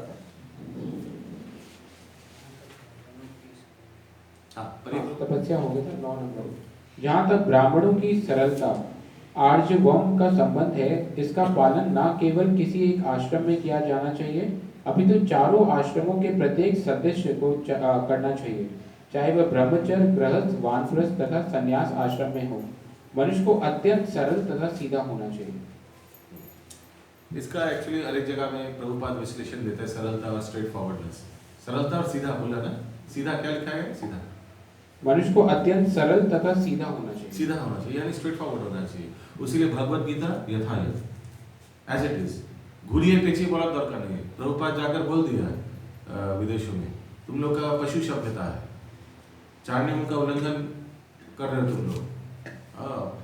और बोल दिया होगा जाकर कि नारी को हमेशा पुरुषों का संरक्षण में रहना चाहिए, कन्या पिता के अंडर, हाँ ऐसा पूरा बोल दिया उधर जाकर। तो वहाँ बोला नहीं चौल बहना ये हम लोग लिबरेटेड है, हम लोग इंडिपेंडेंट है, मतलब इसीलिए तुम्हारा दुर्गति है, ऐसे करके एकदम straightforward as it is. ऐसा नहीं कि डर डर के साधु नहीं। फिर प्रभुपाद ने जैसा दिया शास्त्र को वैसे ही प्रभुपाद ने सबको दिया। प्रभुपाद वहाँ जाकर नहीं हम धोती कुर्ता पहन जाएंगे तो फिर हमको क्या स्वीकार करेगा, हम शर्ट पैंट पहन के जाते ऐसे करके नहीं, जैसा है वैसे ही एज इट इज प्रभुपाद ने दिया है ना। इस पर वो उसको बोलते हैं सरलता and simplicity and straight forwardness. Purity is the force. हाँ, इस प्रसंग में उसे मैं भागवत महाराज का श्रवण सुना था। महाराज बताया कि एक सत्य घटना है, एक साधु इंडिया से भारतवर्ष से गया तो वहाँ पाश्चात्य देश में बहुत नूड क्लब होता है, नूड क्लब। वहाँ लोग बिना निर्वस्त्र वो क्या डांस वांस करते हैं सब सारा रात। एनीवेज, तो वहाँ कोई किसी पॉलिटिशियन ने बोला कि यहाँ भी प्रवचन दीजिए, साधु आ रहा है भारतवर्ष से। तो जो वो क्लब का जो मैनेजर था वो सब अपना मेंबर्स लोग को बोला प्लीज़ कल भारतवर्ष इंडिया से एक साधु आ रहा है, आप प्लीज़ आप लोग प्रॉपर वस्त्र पहन के आइएगा और हम लोग सब प्रवचन सुनेंगे। ठीक है, वेरी गुड। इंडिया से भारत बहुत very high regard for Bharatvarsh से साधु आ रहे। ठीक है, तो साधु आ रहे, साधु सोच रहे हैं अभी ये थोड़ा उतना ज्ञान ठीक नहीं था इनका। ये सोचा, ये साधु सोचा मैं जा रहा हूँ कोई विदेश में तो वहाँ कैसा लोग रहेगा, और ये तो हम ये नूड क्लब में जा रहे हैं तो वहाँ तो सब निर्वस्त्र हैं, तो हमको भी उन लोग के जैसा होने के जाना चाहिए। हरे कृष्ण। तो साधु भी बिना वस्त्र निर्वस्त्र होकर सोचा वो जाकर मैं उधर प्रवचन, ये महाराज बता रहे थे प्रवचन में। तो बेचारा वो निर्वस्त्र गया और वहाँ सब वस्त्र पहन के, अच्छा भारत से साधु आ रहा है, सब एकदम रेडी होकर तैयार होकर बैठा है। और सोच सकते हैं आप जब वो साधु घुसा तो क्या हुआ होगा। हाँ, तो ऐसे प्रभुपाद ऐसे कॉम्प्रोमाइज नहीं किया। प्रभुपाद अब धोती कुर्ता जैसे तिलक वैसे कंठीमाला वही पहन के, जो ऐसा नहीं कि वहाँ कुछ अलग कीर्तन करके, नहीं हरिनामी कीर्तन किया टॉमकिंसन स्क्वायर बैठकर। ऐसा नहीं कि कुछ इंग्लिश गाना गाते हैं सबको आकर्षण करने के लिए, नहीं, करताल मृदंग ही यूज किया। ठीक है, वो गिटार बिटार वो उन लोग लाया, प्रभुपाद ने नहीं बजाया वो सब। प्रभुपाद ने करताल मृदंग ही बजाया, हारमोनियम बजाया, है ना, भारतीय जो वाद्य है वही यूज किया। तो ये है स्ट्रेट फॉरवर्डनेस। स्ट्रेट फॉरवर्डनेस का प्रभुपाद कहीं बताते हैं presenting the scriptures as it is. ये है स्ट्रेट फॉरवर्डनेस। कोई नाक को ऐसे पकड़ने का, ऐसे घुमा फिरा करने। यस, आगे 10 नंबर अहिंसा। अहिंसा का अर्थ है किसी जीव के प्रगतिशील जीवन को ना रोकना। किसी को ये नहीं सोचना चाहिए कि क्योंकि शरीर के वध किए जाने के बाद भी आत्म स्फुल्लिंग नहीं बढ़ता, इसलिए इंद्रिय तृप्ति के लिए पशुवध करने में कोई हानि नहीं है। प्रचुर अन्न, फल तथा दुग्ध की पूर्ति होते हुए भी आजकल लोगों में पशुओं का मांस खाने की लत पड़ी हुई है, लेकिन पशुओं के वध की कोई आवश्यकता नहीं है। ये आदेश हर एक के लिए है। जब कोई विकल्प ना रहे तभी पशुवध किया जाए, लेकिन इसकी यज्ञ में बलि की जाए।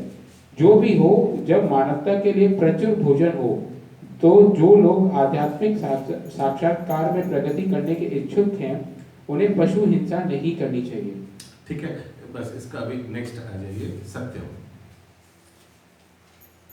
सत्यम का अर्थ है कि मनुष्य को अपने स्वार्थ के लिए सत्य को तोड़ना मरोड़ना नहीं चाहिए। वैदिक साहित्यों में कुछ अंश अत्यंत कठिन हैं, लेकिन उसका अर्थ किसी प्रामाणिक गुरु को जानना चाहिए। वेदों को समझने की यही विधि है। श्रुति का अर्थ है किसी अधिकारी से सुनना। हाँ, देखिए वो फिर अलग हो गया सत्यम। तो मैं एक उदाहरण दे रहा हूँ सत्यम का। जैसे कोई मैनेजमेंट स्कूल में बताता है कि कर्मण्यवाधिकारस्ते मा फलेषु कदाचन। मैंने ये बताया था ना, तो कर्म किए जाओ, फल की आशा मत करो। लेकिन सोचिए कोई मैनेजर सोच रहे मैं भगवत गीता को अपने स्वार्थ के लिए यूज करूंगा, तो सब लेबर लोग को जो बोनस बोल रहा है, बोनस बढ़ाओ, 20 साल से एक ही चीज दे रहे हो पूजा में, कम से कम पूरा 1 महीने का तनख्वाह तो आप सिर्फ 50% देते हो। तो फिर सब लेबर लोग को बुलाया और फिर भगवत गीता दिया, कर्मण्यवाधिकारस्ते मा फलेषु कदाचन, कर्म किए जाओ, फल की आशा मत करो। देखो भगवान बताया, मैं नहीं है, कर्म करते रहो बेचारा तुम लोग, टाका पैसा सब माया है। तो भगवान बोल रहे, मैं नहीं बोल रहा। ये सब अपना स्वार्थ के लिए शास्त्र को यूज करना, इसको क्या बोला जा रहा है? ये सत्य नहीं। हाँ, ये सत्यम नहीं है। भगवान क्या समझा जा रहा था? भगवान भगवत गीता में बोलना चाह रहे हैं कि कर्म किए जाओ, माने कर्म भी 3 प्रकार के, अकर्म, विकर्म और कर्म। हाँ, तो अकर्म के बारे में बता रहे, भक्ति परायण कर्म। तो आगे पीछे सब कुछ सत्य बोलना चाहिए। आप भगवान का वाणी को यूज कर रहे हैं अपना टाका बचाने के लिए ये सत्यम नहीं है। ठीक है प्रभु, ये अहिंसक है। हम जैसे किसी को प्रसाद डिस्ट्रीब्यूट करता है तो उनको अगर हरे कृष्ण महामंत्र नहीं कराता है तो ये तो अहिंसा हो रहा है। हाँ, एब्सोल्युटली नहीं, थोड़ा हिंसा हो रहा है क्योंकि आप प्रसाद दे रहे हैं तो हिंसा नहीं हो रहा है, वो भी है। प्लस यस, आप अपॉर्चुनिटी लेना चाहिए। किसी को अगर फोकट का प्रसाद खिला रहे, ऐसा नहीं कि फोकट में बात दिया, नहीं, अरे भाई हरे कृष्णा बोलो, एक बार हरे कृष्णा बोलो। किसी को आप कुछ दे रहे हैं भक्ति मूलक, तो you can take an advantage, वो भी एडवांटेज उसका कल्याण के लिए। जैसे आपने बताया, वितरण करने के समय हरे कृष्ण महामंत्र बोलिए, डेली माला जब हो रहा है ना, डेली ऐसे करके पूछ सकते हैं। कल भी आप वितरण जब करते हैं, डेली 16 माला, डेली कितना माला कर रहे हैं आप? जब नहीं बाबू मैं तो माला करिए, आज से डेली 16 माला करिएगा, सबको एक एक करके। फिर वो तो अगला दिन भी आएगा, शुरू किया, कल किया था 2 माला, ऐसे करके फॉलोअप कर सकते हैं। क्योंकि आपको मालूम है 365 दिन आएगा, आप 1 साल में वो 16 माला पकड़ लेगा, आप अगर डेली उनको फॉलो करते हैं। और specially very important to know the names of the people you are following up, वो बहुत इम्पैक्ट होता है। मनीष प्रभु आज आपका 4 माला हुआ, हाँ मेरा हो गया 4 माला हो गया, ऐसे करके टेक नेम्स, नाम जानना बहुत जरूरी है। वो पर्सनलाइजेशन होता है, व्यक्ति सोचता है कि मेरे लिए भी कोई सोचता है, नहीं तो ये जड़ जगत में किसी के लिए किसी का टाइम नहीं है ना, ऐसे करके। Very nice, good point. Yes प्रभु। श्रुति का अर्थ नहीं, श्रुति छोड़ दीजिए, नेक्स्ट अक्रोध। अक्रोध का अर्थ है 12 नंबर लिखिए, 12 नंबर लिखिए, अक्रोध। यदि कोई शुद्ध बनावे तो भी सहिष्णु बने रहना चाहिए, क्योंकि एक बार क्रोध करने पर सारा क्या लिखा है हिंदी में? सहिष्णु नहीं, अक्रोध का क्या लिखा है? यदि कोई शुद्ध बनावे को भी शुद्ध, यानी प्रोवोकेशन कोई करने का प्रयास कर रहे हो, सबको आपको इंस्टिगेट कर रहा है, फिर उसी समय आप क्या किया? सहिष्णु बन के रहा। पढ़िए आगे। क्योंकि एक बार क्रोध करने पर सारा शरीर दूषित हो जाता है। क्रोध रजोगुण तथा काम से उत्पन्न होता है, अतएव जो योगी है उसे क्रोध पर नियंत्रण रखना चाहिए। इस प्रसंग में एक बार भगवान बुद्धदेव का एक बहुत सुंदर लीला आता है। भगवान बुद्धदेव एक जगह बैठ के भगवान का नाम ले रहा था, बुद्धं शरणं गच्छामि, ऐसे भगवान दशावतार में आता है ना बुद्धदेव। कोई एक व्यक्ति आया बाजार में और उनको अनशन बोलने लगा, अरे तुम लोग साधु, तुम लोग समाज का बोझ हो, तुम लोग कुछ करते नहीं हो, तुम लोग को देखकर समाज पूरा अधपतन हो जाता है, कुछ करो, क्या करते हो तुम लोग, बेकार हो, समय का व्यर्थ करते हैं, ब्ला ब्ला ब्ला ब्ला ब्ला ब्ला बोलने के 10 मिनट 15 मिनट 1 घंटा बोल दिया। लेकिन भगवान बुद्धदेव बुद्धं शरणं गच्छामि, ऐसे करके ध्यान कर रहा था। बहुत बोला, फिर क्या किया, लोग टायर्ड हो जाते फिर चला ही गया, कोई फायदा नहीं बोल कर चला। जब जा रहा था तब उनको बोला सुनिए, फाइनली कुछ बोला तो बोल के देखा यार, बोलिए साधु, बोला देखो अगर तुम किसी को कोई उपहार देना चाह रहे हो, कोई सोचिए आप किसी को उपहार देना चाह रहे हैं और वो उपहार स्वीकार नहीं करता है, तो उस उपहार का क्या होता है? उसी के पास रह जाता है। तो उसी के पास रह जाता है। वो बोला तुम इतना उपहार मेरे को देने का प्रयास किया पिछले 1 घंटा, मैं तो कुछ स्वीकार नहीं किया, कोई मेरे तरफ से कुछ उसका स्वीकार नहीं था, तो वो गुस्सा किस पे कहाँ पे रह गया? तुम्हारे पे ही रह गया। तो फिर वो साधु समझा, सही बोल रहे हैं आप, ये साधु का, साधु सिद्धांत देगा, साधु ये सब जगह का कर्म में फंसेगा नहीं। वो बोलेगा कि समाज में जो कर रहा है सब तुम भी करो, ऐसे नहीं, इज नॉट। फिर वो साधु कैसे हुआ? साधु समाज को शिक्षा देने का, खुद को शिक्षा देने का, उसके लिए टका दरकार नहीं, वो नहीं खा के रह जाएगा, उसको भगवान का दिया हुआ चीज को लेकर ही वो रह जाएगा। यस, आगे अपैशुनम का अर्थ है, 15 नंबर है, सॉरी 13 नंबर, 13 नंबर, अपैशुन्ना शायद 15 नंबर है, थोड़ा आगे पीछे हो गया, कुछ चीजों का नहीं दिया हुआ है, पढ़ने से पता चलेगा। 15 नंबर क्या है अनुवाद में? पढ़िए, अनुवाद में 15 नंबर क्या है? मैंने लिखवाया था छिद्र वेश में अरुचि, यानी दूसरे का फॉल्ट फाइंडिंग नहीं करना, दूसरे का नेगेटिव नहीं देखना। अभी पढ़िए, अपैशुन्यम। अपैशुन्यम का अर्थ है किसी कि दूसरे के दोषों को दोष ना निकालें और व्यर्थ ही उन्हें सही ना करें। निसंदेह चोर को चोर कहना छिद्रवेशन नहीं है, लेकिन निष्कपट व्यक्ति को चोर कहना उस व्यक्ति के लिए परम अपराध होगा जो आध्यात्मिक जीवन में प्रगति करना चाहता है। सो ऐसे फॉल्ट फाइंड नहीं करना चाहिए जो आध्यात्मिक, सोचिए जो प्रगति करना चाह रहे हैं तो उसको दूसरा पुराना जीवन को याद दिलाना। हाँ, अभी बहुत हरिनाम कर रहे हो, 100 चूहा मारकर हरे कृष्ण, हमको मालूम है तुम आगे क्या करता था, तो ये सब अपराध है। किसी वैष्णव को अपना पूर्व जन्म, पूर्व स्थिति का याद दिलाना, उसका फॉल्ट फाइंडिंग करना। संबंधी ठीक है वो करता था, लेकिन वो अभी प्रगति कर रहा है, अभी तो अच्छा रास्ते में आ गया, उसको सहयोग करना चाहिए, यू शुड सपोर्ट हिम, है ना। आगे, ही का अर्थ है कि मनुष्य अत्यंत लज्जाशील हो और कोई ग्रहित कार्य ना करे। अपाचलम या संकल्प का अर्थ है कि मनुष्य किसी प्रयास से विचलित या उदास ना हो। लज्जाशील हो, तो बहुत ध्यान रखना चाहिए कि हम लोग अभी इस्कॉन में आ गया है, तो हम लोग का आचरण, व्यवहार, पोशाक, बातचीत, इस पे समाज एकदम दूरबीन लगा के बैठा हुआ है। हाँ, because with great power comes great responsibility. हम लोग कुछ करेंगे और समाज के लोग कुछ करेंगे, दोनों में अंतर है ना। आप टैक्सी वाले से झगड़ा करिएगा पारा में 10 रुपए को लेकर, तो समाज बोले देखो ये है इस्कॉन का डिवोटी, सबसे झगड़ता है। हालांकि बाकी लोग गाली देता है टैक्सी वाले को, वो कोई परवाह नहीं ले, लेकिन इस्कॉन का भक्त कुछ करेगा तो बोलेगा देखो इस्कॉन का भक्त ऐसे ही होता है, वो इस्कॉन को नाम लेगा, आपको नहीं, क्योंकि आप अभी इस्कॉन का हो गए। इसीलिए बहुत ध्यान रखना चाहिए ये सब। बोलेगा नहीं नहीं निर्लज्ज होकर खुल्लम खुल्ला मारो गाली, मारो झगड़ा, नहीं, प्रभुपाद के ऊपर जाएगा ये सब। समझ रहे हैं आपने क्या बोल रहा हूँ? इसीलिए we should be very careful how we deal in public. Yes, अभी आप आगे बचपन में हाफ पैंट पहन के घूमते थे पारा में इधर उधर, लेकिन आप इस्कॉन का डिवोटी हो गया, वो अभी हाफ पैंट पहन के बड़ा हो गया, आप घूम रहे हैं इधर, लोग बोलेगा तो अभी हाफ पैंट पहन के अभी फिर धोती पहन के बाहर जाएगा।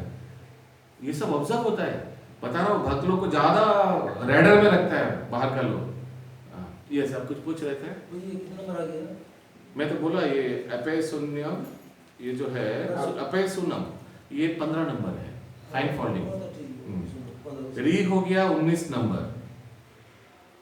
अभी अचापालम, मैं इसीलिए इसको टाइम दे रहा हूँ क्योंकि बाकी श्लोक आप लोग खुद भी पढ़ सकते हैं। ये श्लोक भक्तों का गुण 26 गुण मोस्ट इंपॉर्टेंट है ये अध्याय में। इस अध्याय में इस श्लोक में सबसे महत्वपूर्ण है 26 गुण of devotees, 26 qualities of devotees. Yes, अचापालम। अचापलम यह संकल्प का अर्थ है कि मनुष्य किसी प्रयास से विचलित या उदास ना हो। किसी प्रयास में भले ही असफलता क्यों ना मिले, किंतु मनुष्य को उसके लिए खिन्न नहीं होना चाहिए उसे धैर्य तथा संकल्प के साथ प्रगति करनी चाहिए। हाँ, सोचिए भक्ति शास्त्र में पास नहीं हो पाया क्या होगा और नहीं दे, ऐसे नहीं करना चाहिए। नहीं हुआ तो नहीं हुआ, फिर से परीक्षा दे दीजिए, फिर से ले सकते हैं, फिर से दीजिए, आगे बढ़िए। हाँ, और ऐसे करके जब ये एक स्टेपिंग स्टोन है, इससे क्या होगा, आपका शास्त्र अध्ययन अच्छा से होगा। क्लास ही तो हो रहा है, शास्त्र तो इनपुट ही हो रहा है ना, प्लस आपको ब्राह्मण दीक्षा के लिए दरवाजा खुल जाएगा, क्योंकि ये कंपलसरी है। तो इसीलिए कभी उदास, हताश, निराश नहीं होना चाहिए। क्या हो गया, हम ये करना चाहते ये नहीं मिला, ये सेवा करना चाहते नहीं मिला, डजंट मैटर, जुड़े रहिए। यस, आगे तेजस। यहाँ पर प्रयुक्त तेजस शब्द क्षत्रियों के तेजस 21 है, 21 नंबर तेजस। क्षत्रियों को अत्यंत बलशाली होना चाहिए, जिससे वे निर्बलों की रक्षा कर सके। उन्हें अहिंसक होने का दिखावा नहीं करना चाहिए। यदि हिंसा की आवश्यकता पड़े तो हिंसा दिखानी चाहिए, लेकिन जो व्यक्ति अपने शत्रु का दमन कर सकता है, उसे चाहिए कि कुछ विशेष परिस्थितियों में क्षमा कर दे। वे छोटे अपराधों के लिए क्षमादान कर सकता है। हाँ, छोटा छोटा अपराध को छोड़ देना चाहिए। उतना माइक्रो मैनेज कीजिएगा तो कुछ कर नहीं पाइएगा। हाँ, सोचिए ट्रैफिक पुलिस खड़ा है, सार्जन खड़ा है, अभी सार्जन किसी को एक को पकड़ा, इधर आओ, तुम हेलमेट क्यों नहीं पहना? सर तो वो देखिए, सर वो सब हेलमेट उनको हाँ उनको भी पकड़ता हूँ, सब छूट जाएगा, किसी को पकड़ नहीं पाएंगे। तो उतना माइक्रो मैनेज भी नहीं करना चाहिए। आप देख रहे हैं कुछ प्रोजेक्ट कर रहे हैं, कुछ एक बड़ा प्रोग्राम कर रहे हैं, उसमें देख रहे हैं कोई एक दो व्यक्ति बीच में घुस के थोड़ा प्रसाद वसाद ले लिया, लाइन थोड़ा होता है ना, भक्त लोग भी करता है, क्या कर रहे हो तुम लोग ये भक्त हो, तुम लोग लाइन में घुस जा रहे हो, ये सब चिल्लाने लगेगा तो फिर प्रोग्राम ही पूरा डूब जाएगा, है ना। तो कुछ चीज़ नज़रअंदाज करना चाहिए, वो भी एक कला है। लेकिन ठीक है, वो चीज़ नज़रअंदाज करिए, लेकिन भूलिए मत। सही समय पे उसको क्लास में आने के बाद बोलिए, हाँ हम देख रहा था तुम उस दिन लाइन में घुस जा रहे थे, ऐसे मत करना, ठीक है, प्रेम से बोलना है। तो जितना भी तिरस्कार पर्सनली करना है, जितना भी प्रशंसा सबके सामने करना है, ये याद रखिएगा। Chastisement personally and appreciation in public, this is one of the very important quality for devotee. आगे शौचम का अर्थ है पवित्रता, जो न केवल मन तथा शरीर की हो। नहीं हो रहा है क्या? एक बार उनको फोन लगाइए, पढ़िए। शौचम का अर्थ है पवित्रता, जो न केवल मन तथा शरीर ये 24 नंबर है, हाँ लिख लीजिए, शौचम 24 नंबर है, अपितु व्यवहार में भी हो। यह विशेष रूप से वाणिक वर्ग के लिए है। उन्हें चाहिए कि वे काला बाजारी ना करें। ओके, देखिए नया डेफिनेशन आया शौचम का, कि गलत कार्य करना शौचम। हाँ, सोचिए गलत कार्य का अर्थ है क्या? आप व्यापार में बोलेंगे कि ये 10 रुपए में खरीदा, मैं आपको 12 में बेच रहा हूँ, बोल दीजिएगा क्या? नहीं, उतना भी सत्यता नहीं होना चाहिए। अरे 10 रुपये सर बाबू हमने ये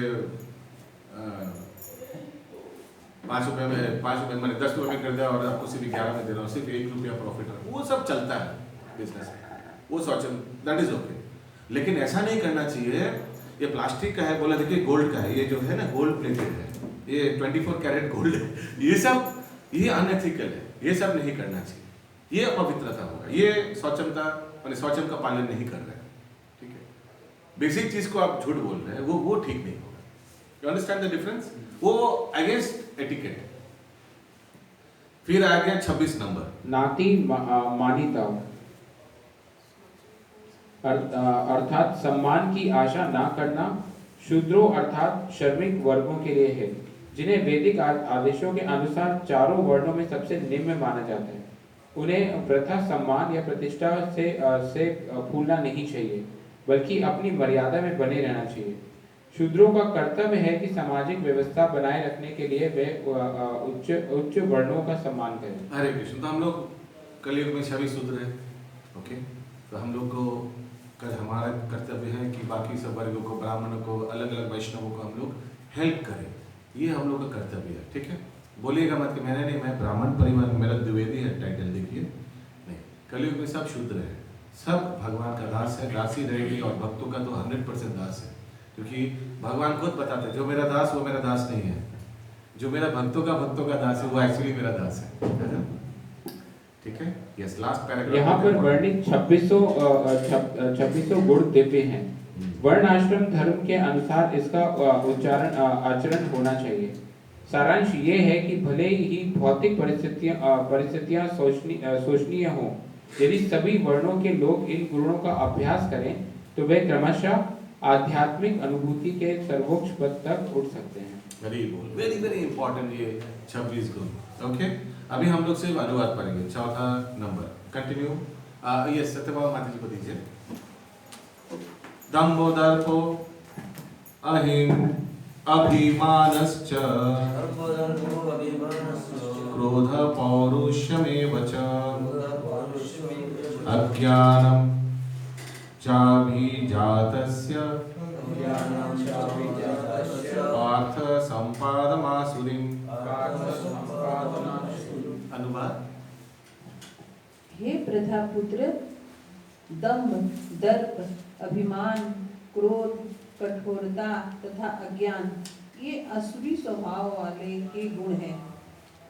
ओके, ठीक है। अभी से अनुवाद पर ये सब मोस्टली हम लोग डील कर चुके हैं। 26 क्वालिटी देखा तो सब। देवी संपद विमोक्षाय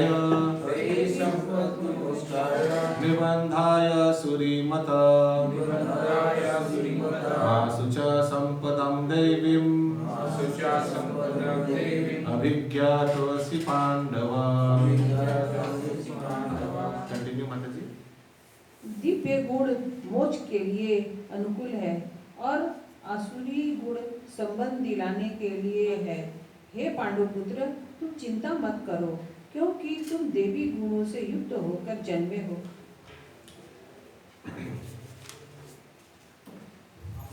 अगला श्लोक 6 नंबर। द्वौ भूत सर्गौ लोकस्मिन् दैव आसुर एव च देवो विस्तार साप्रोक्त आसुरं पार्थ मे शृणु। हे प्रजापुत्र, तो इस संसार में सृजित प्राणी दो प्रकार के हैं, देवी तथा असुरी। मैं पहले ही विस्तार से तुम्हें देवी गुण बतला चुका हूँ। अब मुझसे असुरी गुणों के विषय में सुनो। हाँ, ये भी हम लोग पूरा पढ़ेंगे, ठीक है। देवी गुण 26 वाला हम लोग सुन लिया। 7 नंबर बहुत इंपॉर्टेंट। प्रवृत्तिं च निवृत्तिं च जनाना विदुरासुरा न शौचं नापि चाचारो न सत्यं तेषु विद्यते। सब ध्यान से सुनिए। जो असुरी है वे यह नहीं जानते कि क्या करना चाहिए और क्या नहीं करना चाहिए। उनमें न तो पवित्रता है, न उचित आचरण और न ही सत्य पाया जाता है। प्रत्येक सभ्य मानव समाज में कुछ आचार संहिताएं हैं जिनका प्रारंभ से पालन करना होता है। विशेषतया आर्यगण जो वैदिक सभ्यता को मानते हैं और अत्यंत सभ्य माने जाते हैं, इसका पालन करते हैं, किंतु जो शास्त्रीय आदेशों को नहीं मानते वे असुर समझे जाते हैं।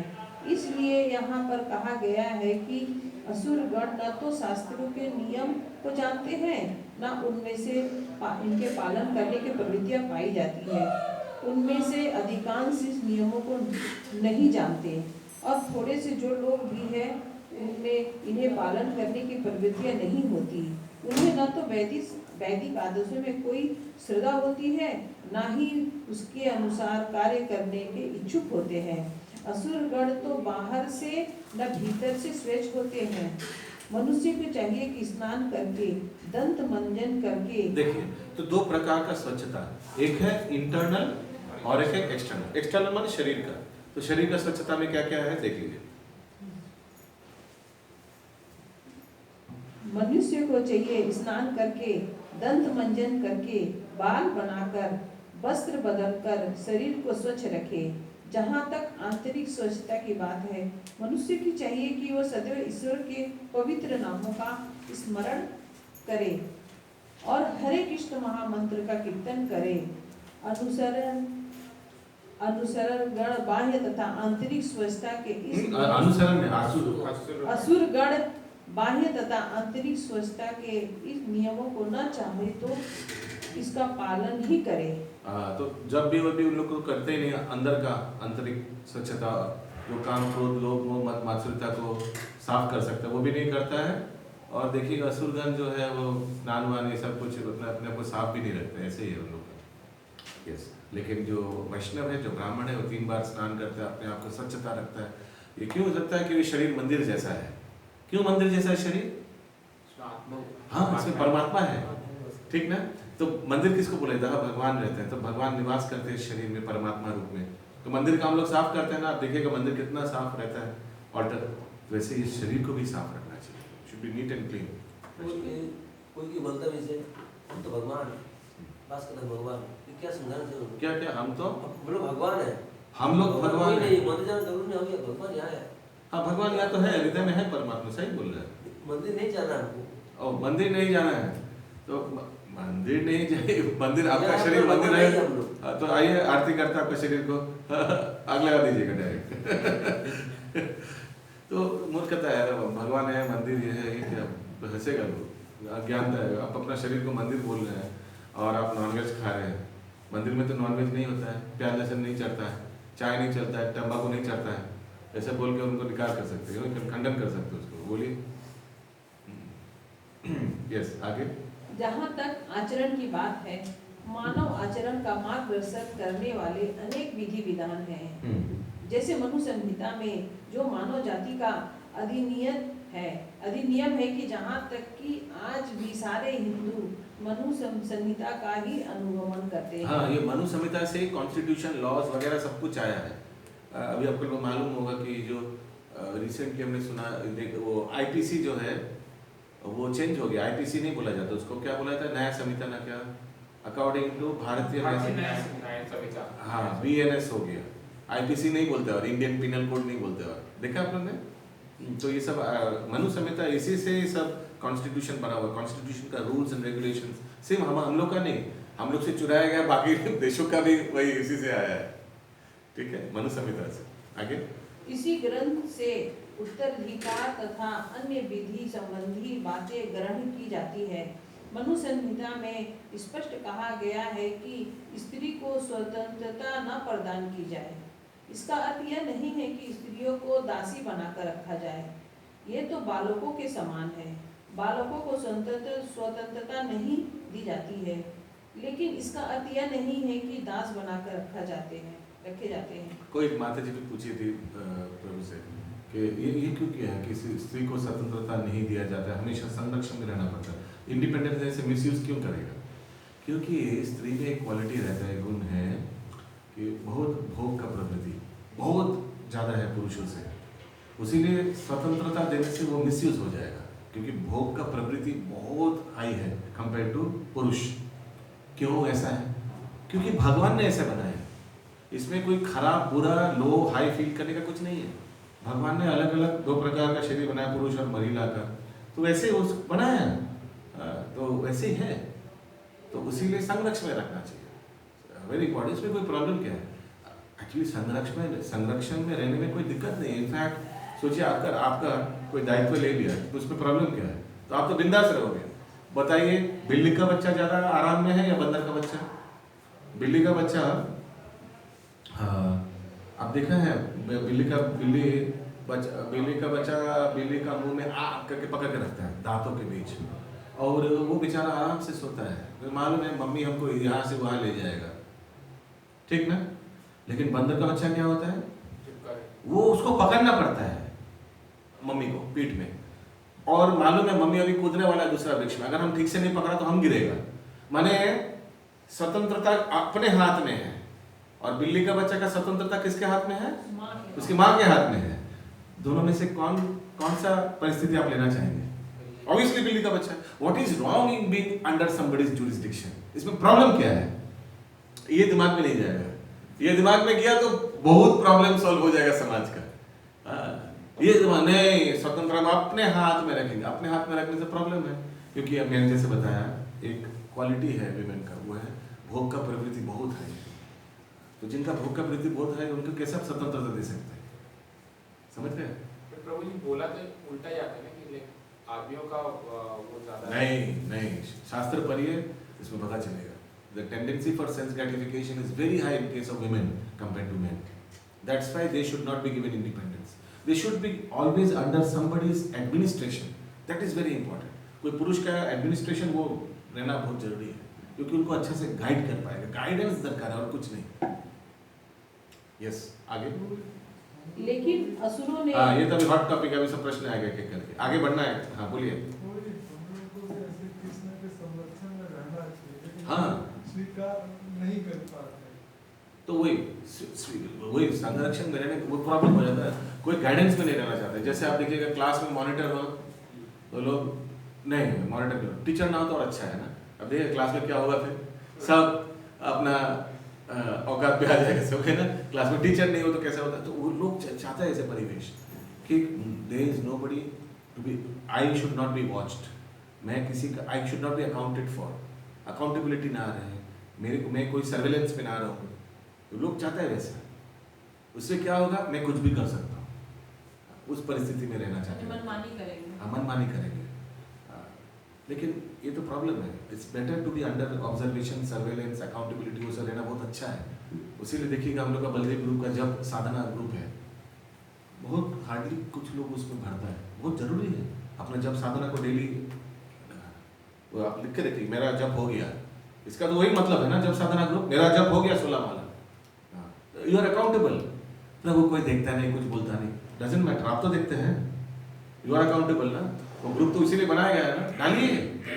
नहीं तो सत्य बात बताओ, रिकॉर्ड हो रहा है, हालांकि जानना चाहिए सबको। बहुत दीक्षित भक्त भी है, बहुत यूज किया मैंने वर्ड, जो 16 माला जब नहीं करता है। लिख लीजिए, अदीक्षित तो छोड़ ही दीजिए, लेकिन बहुत दीक्षित भक्त भी है जो डेली 16 माला नहीं करते हैं। ओके, सत्य बात है। जो लीडर है वो देखिए, वो तो सबसे टच में रहता है ना, उसको मालूम है अच्छा से, 16 माला नहीं करता, वो अपना बहाना मार देगा, मेरा छोटा बच्चा है उसीलिए मैं नहीं करता। तो फिर दीक्षा क्यों लिया, गुरु के सामने प्रॉमिस क्यों किया, तो बच्चा नहीं था क्या?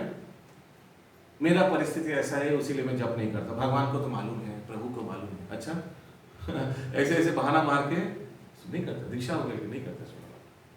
ये सब अपराध तो गुरु को लगता है ना, उसको ऐसे नहीं करना चाहिए। ओके, ये उसीलिए अकाउंटेबिलिटी रहना चाहिए। अकाउंटेबिलिटी गंडी में रहिए, गंडी में समझे, वो बैरिकेड में रहिए, फिर आप सुरक्षित रहिएगा।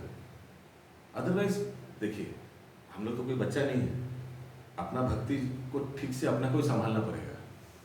जितना भी गुरुदेव है ठीक है, लेकिन अपना कोई संभालना पड़ेगा। आप जब नहीं करेंगे तो गुरुदेव आकर आपके लिए जब नहीं करके देगा। आप 4 नियमों का उल्लंघन करें तो आकर आपको हमेशा, गुरुदेव बहुत बिजी है, बहुत शिष्य है उनका, डोंट एक्सपेक्ट। यस, आगे। लेकिन कहाँ थे हम लोग, कहाँ है?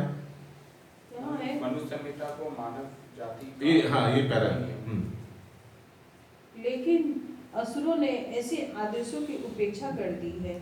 वे सोचने लगे हैं कि स्त्रियों को पुरुष के समान ही स्वतंत्र प्रदान की जाए, लेकिन इससे संसार की सामाजिक स्थिति में सुधार नहीं हुआ।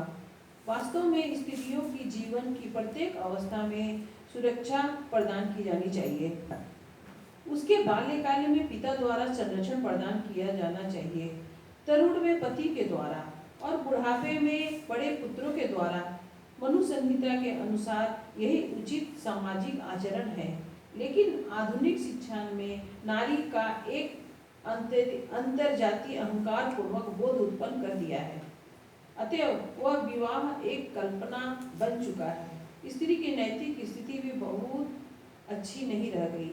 अतएव असुरगण कोई ऐसा उपदेश ग्रहण नहीं करते जो समाज के लिए अच्छा हो, उचित, चूंकि वे महर्षियों के अनुभव का, उनके द्वारा निर्धारित विधि विधानों का पालन नहीं करते।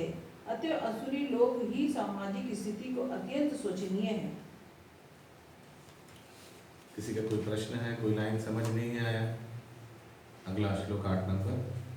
असत्यम अप्रतिष्ठम ते जगत आहुर अनिश्वरम अपारस्पर संभूतम किमन्यत् काम हेतुकम्। ओके, ओके, अभी हम लोग सिर्फ अनुवाद करेंगे। जो मेन दो श्लोक था दैवी प्रकृति और आसुरी प्रकृति को कवर हो गया। अनुवाद पढ़िए।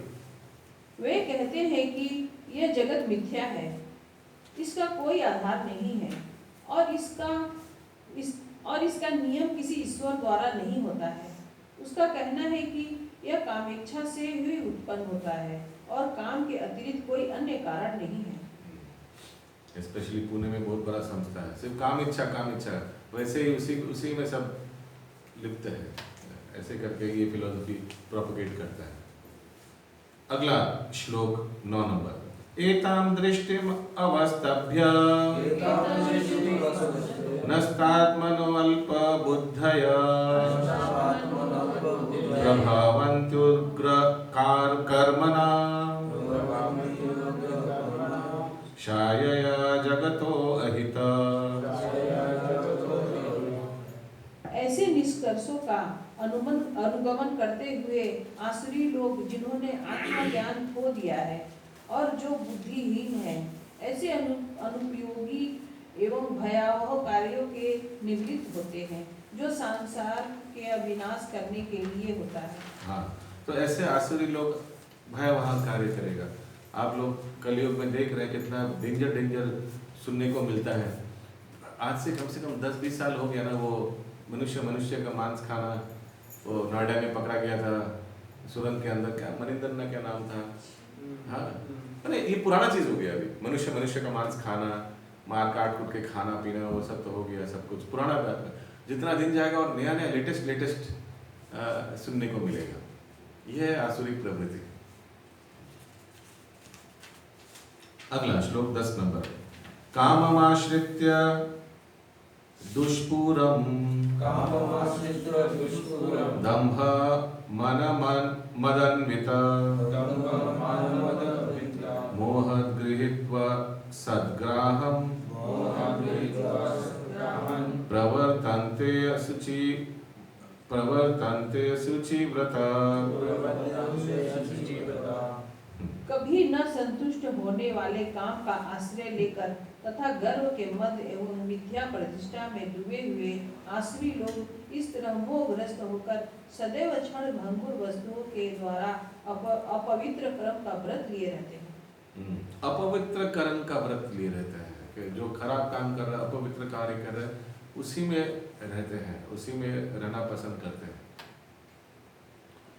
अगला श्लोक 11-12। चिंतम अपरिमेयं च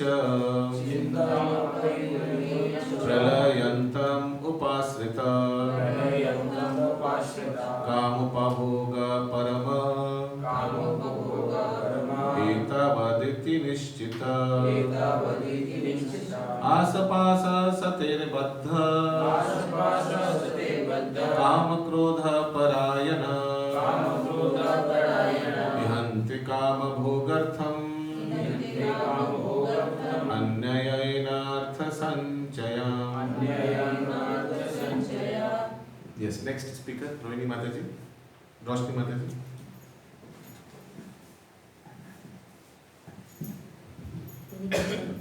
असुर लोगों के बारे में बोला जा रहा है। उनका विश्वास है कि इंद्रियों की तुष्टि ही मानव सभ्यता की मूल आवश्यकता है। हाँ, इंद्रियों की तुष्टि, मन के दुख दियो ना, मन जा चाहे ताए खाइते दियो, मन के कष्ट देते नहीं। सुना है आपने ये सब बहुत बार। आगे इस प्रकार मरण काल तक उनको अपार चिंता होती रहती है। वे लाखों इच्छाओं के जाल में बंद कर तथा काम और क्रोध में लीन होकर इंद्रिय तृप्ति के लिए अवैध ढंग से धन संग्रह करते हैं। 2 नंबरी टका होगा, क्योंकि इंद्रिय तृप्ति करेगा ज्यादा। लेकिन साधु लोगों का ये सब दरकार नहीं है 2 नंबर टका, क्योंकि उनका डिमांड बहुत कम है। जिनका डिमांड कम है वो क्यों फालतू 2 नंबरी बिजनेस करेगा। एंग्जाइटी रहेगा कि कल 2 नंबरी पकड़ा गया तो अपना मान सम्मान चला जाएगा, है ना, इज्जत चला जाएगा, वो ज्यादा इंपॉर्टेंट है। और कुछ भी साधु लोग का इज्जत बहुत इंपॉर्टेंट है, क्योंकि तुरंत पहले साधु का नाम से आगे संस्था का नाम लिया जाएगा, ठीक ना। अगला श्लोक 13 से 15। इदं माद्य मया लब्धम् इमं प्राप्से मनोरथम इदम आसीदम अपि मे अस्तितम अपि मे भविष्याति पुनर्धनम असौ माया हता शत्रु हनिष्ये च परमपि ईश्वरोऽहम् अहं भोगी सिद्धोऽहं बलवान् सुखी आद्योऽभिज्ञानवम् अस्मि भुवन्योऽस्ति सदृशो माया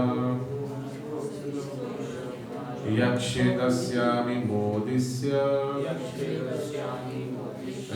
इति अज्ञान विमोहित। यस माता जी। आसुरी व्यक्ति सोचता है आज मेरे पास इतना धन है और अपनी योजनाओं से मैं और अधिक धन कमाऊंगा। इस समय मेरे पास इतना है किंतु भविष्य में यह बढ़कर और अधिक हो जाएगा।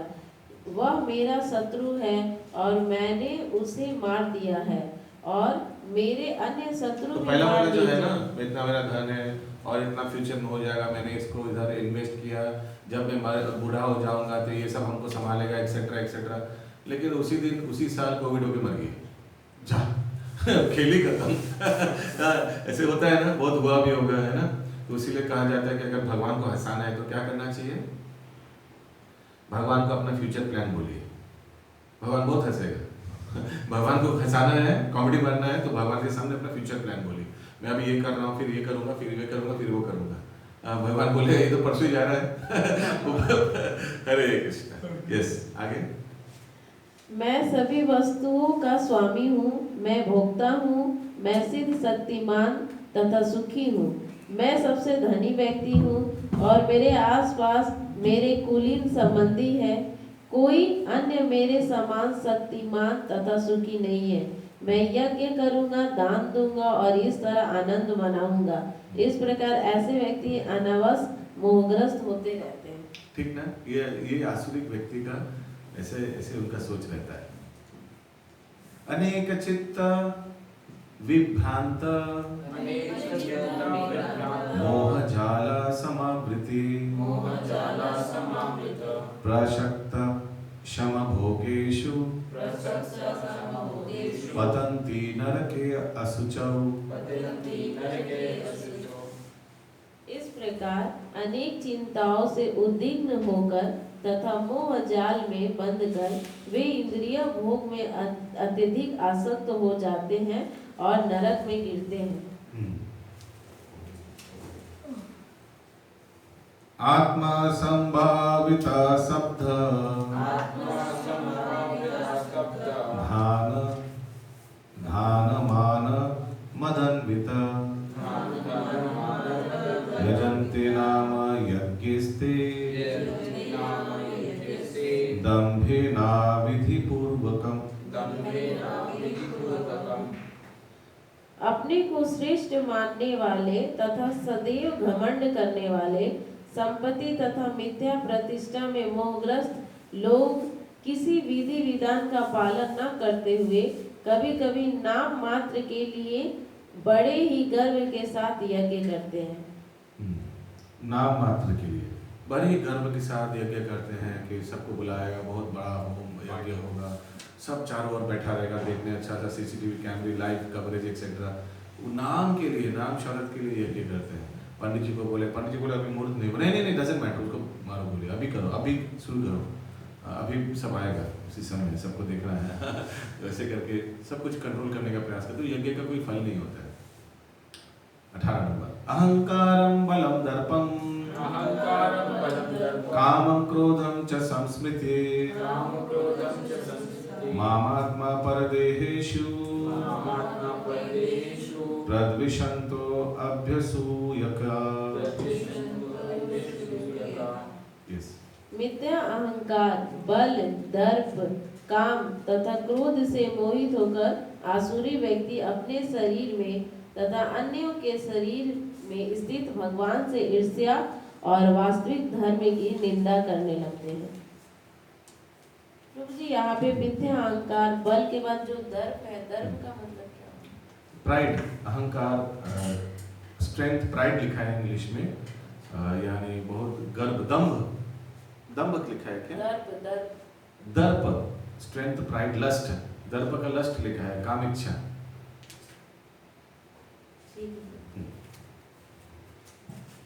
अगला श्लोक 19।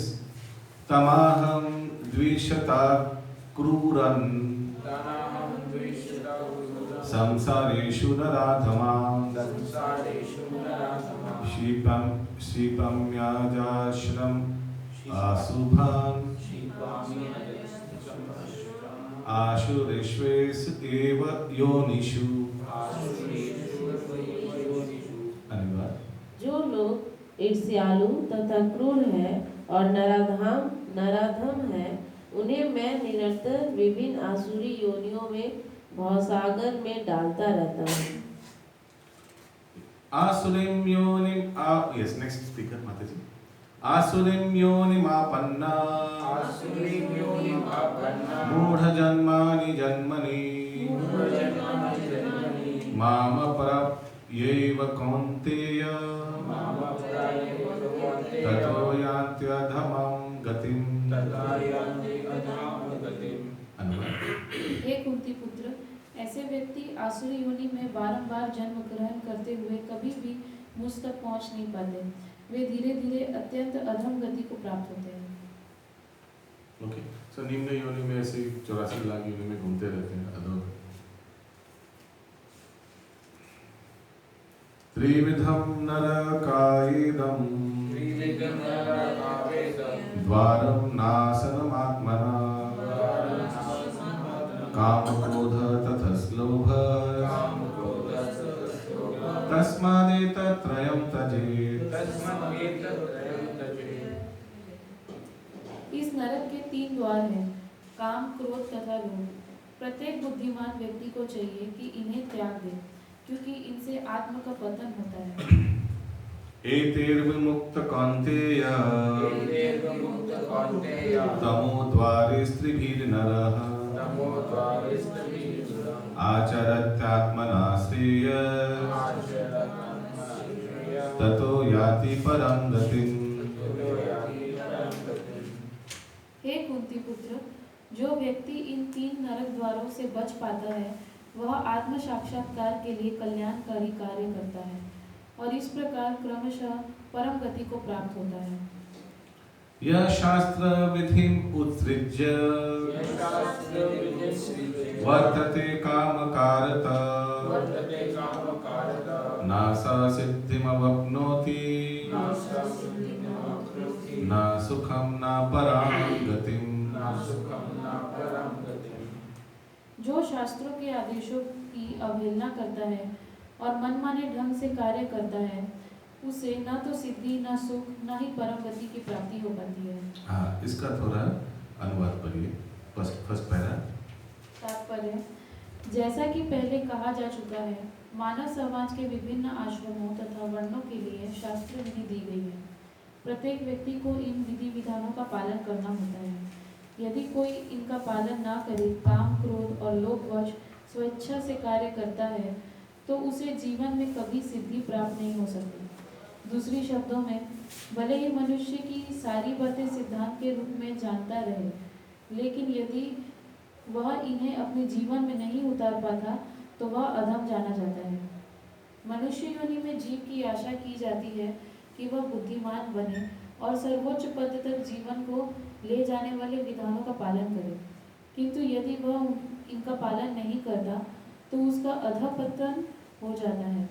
लेकिन फिर भी जो विधि विधानों तथा नैतिक सिद्धांतों का पालन करता है, किंतु अंतोगत्वा परमेश्वर को समझ नहीं पाता, तो उसका सारा ज्ञान व्यर्थ जाता है। हाँ, ये वेरी इंपॉर्टेंट है। तो ऐसा बहुत विधि विधानों का पालन करता है, लेकिन भगवत प्राप्ति में उतना उनका रुचि नहीं है, तो इसका पूरा चीज़ पूरा जीरो हो जाता है। ऐसे बहुत धार्मिक व्यक्ति आप देखिएगा समाज में, घर पे भी होगा, जो बहुत नियम कानून को फॉलो करता है, बहुत डिसिप्लिन्ड है व्यक्ति, होगा ना, बहुत डिसिप्लिन्ड है, हाँ, लेकिन भगवान का लिए उतना रुचि नहीं। भगवान को जस्ट एक बार ओम जय जगदीश हरे, वो भी एक रूटीन पार्ट है, जो एक रूटीन जैसा करता है, सब कुछ करता है, वो भी करता है, करके फिर ऑफिस जाता है, एकदम टाइमली आता है, सब अपना करते हुए ठीक से पालन कर रहा है, लेकिन धार्मिक है, आध्यात्मिक नहीं है। ऐसा है ना? हाँ, ऐसा होता है व्यक्ति, उसका गति भी एकदम शून्य है। यस, आगे। और यदि वह ईश्वर के अस्तित्व को मान भी ले, किंतु यदि वह भगवान की सेवा नहीं करता तो भी उसके प्रयास निष्फल हो जाते हैं। हाँ, तो वही, वो ईश्वर को मान भी ले, नास्तिक नहीं आस्तिक है, लेकिन जस्ट वो अगरबत्ती दिखाता है 3 बार, बस हो गया, फिनिश, और कुछ नहीं, एक्स्ट्रा नथिंग। ईश्वर के आदेशों का पालन करना या आदेश क्या है वो पढ़ना, जानने का इच्छा कुछ नहीं है, दरकार ही नहीं समझता। यस, आगे। अतएव मनुष्य को चाहिए कि अपने आप को कृष्ण भावनामृत तथा भक्ति के पद तक ऊपर ले जाए, तभी वह परम सिद्ध अवस्था को प्राप्त कर सकता है, अन्यथा नहीं। अगला श्लोक 24 नंबर। तस्मात् शास्त्रं प्रमाणं ते कार्य व्यवस्थितौ ज्ञात्वा शास्त्र विधानोक्तं कर्म कर्तुम इहर्हसि। यस। अतएव मनुष्य को यह जानना चाहिए कि शास्त्रों के विधान के अनुसार क्या कर्तव्य है और क्या अकर्तव्य है। उसे ऐसे विधि विधानों को जानकर कर्म करना चाहिए जिससे वह क्रमशः ऊपर उठ सके। यस, भारतवर्ष में there are many parties of spiritual understanding, ये वाला पढ़िए, तो ये दूसरा पैराग्राफ। इन इंडिया, भारत में आध्यात्मिक विद्या के कई दल हैं जिन्हें प्राय 2 श्रेणियों में रखा जाता है, निराकारवादी तथा साकारवादी। दोनों ही दल वेदों के नियमों के अनुसार अपना जीवन बिताते हैं। शास्त्र के नियमों का पालन किए बिना कोई सिद्धि प्राप्त नहीं कर सकता। अतएव जो शास्त्र के तात्पर्य को वास्तव में समझता है वह भाग्यशाली माना जाता है। तो दोनों ही स्पिरिचुअल अंडरस्टैंडिंग है, निराकारवादी और साकारवादी। तो मत समझिएगा सत्यवान माता जी कि निराकारवादी लोग कुछ गलत सिद्धांत नहीं, क्योंकि वेदों में दोनों का बारे में बताया गया है डिटेल में। तो दोनों को ही स्पिरिचुअलिस्ट बोला गया है, दोनों को ही आध्यात्मिक बोला गया है, क्योंकि शास्त्र में दोनों का बारे में वर्णन दिया हुआ है। निराकार ब्रह्म का उपासना के बारे में भी दिया हुआ है और साकार का भी, और दोनों का गति भगवत धामी है। मैं फिर से रिपीट कर रहा हूँ, दोनों का गति भगवत धामी है।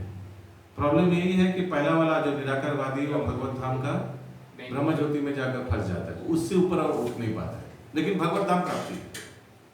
और जो लोग आसुरिक प्रवृत्ति है और भगवान के विरुद्ध में युद्ध किया, ध्यान से सुनिएगा, उन लोग भी ब्रह्म ज्योति प्राप्त होता है। दोनों प्रकार से जा रहा है। एक तो भगवान के विरुद्ध में जो ये युद्ध किया वो भी भगवत ब्रह्म ज्योति प्राप्त होता है, भगवत धाम प्राप्त होता है, और यहाँ जो भगवान के निराकार का उपासना किया वो भी ब्रह्म ज्योति प्राप्त होता है। ये कुछ उस तरह जेल में कुछ जेल में देखिएगा, एक तो चोर चकोर वो सब जाता है ना, एकदम घटिया समाज का एकदम कीड़ा सब, वो भी जाकर जेल में फंसता है।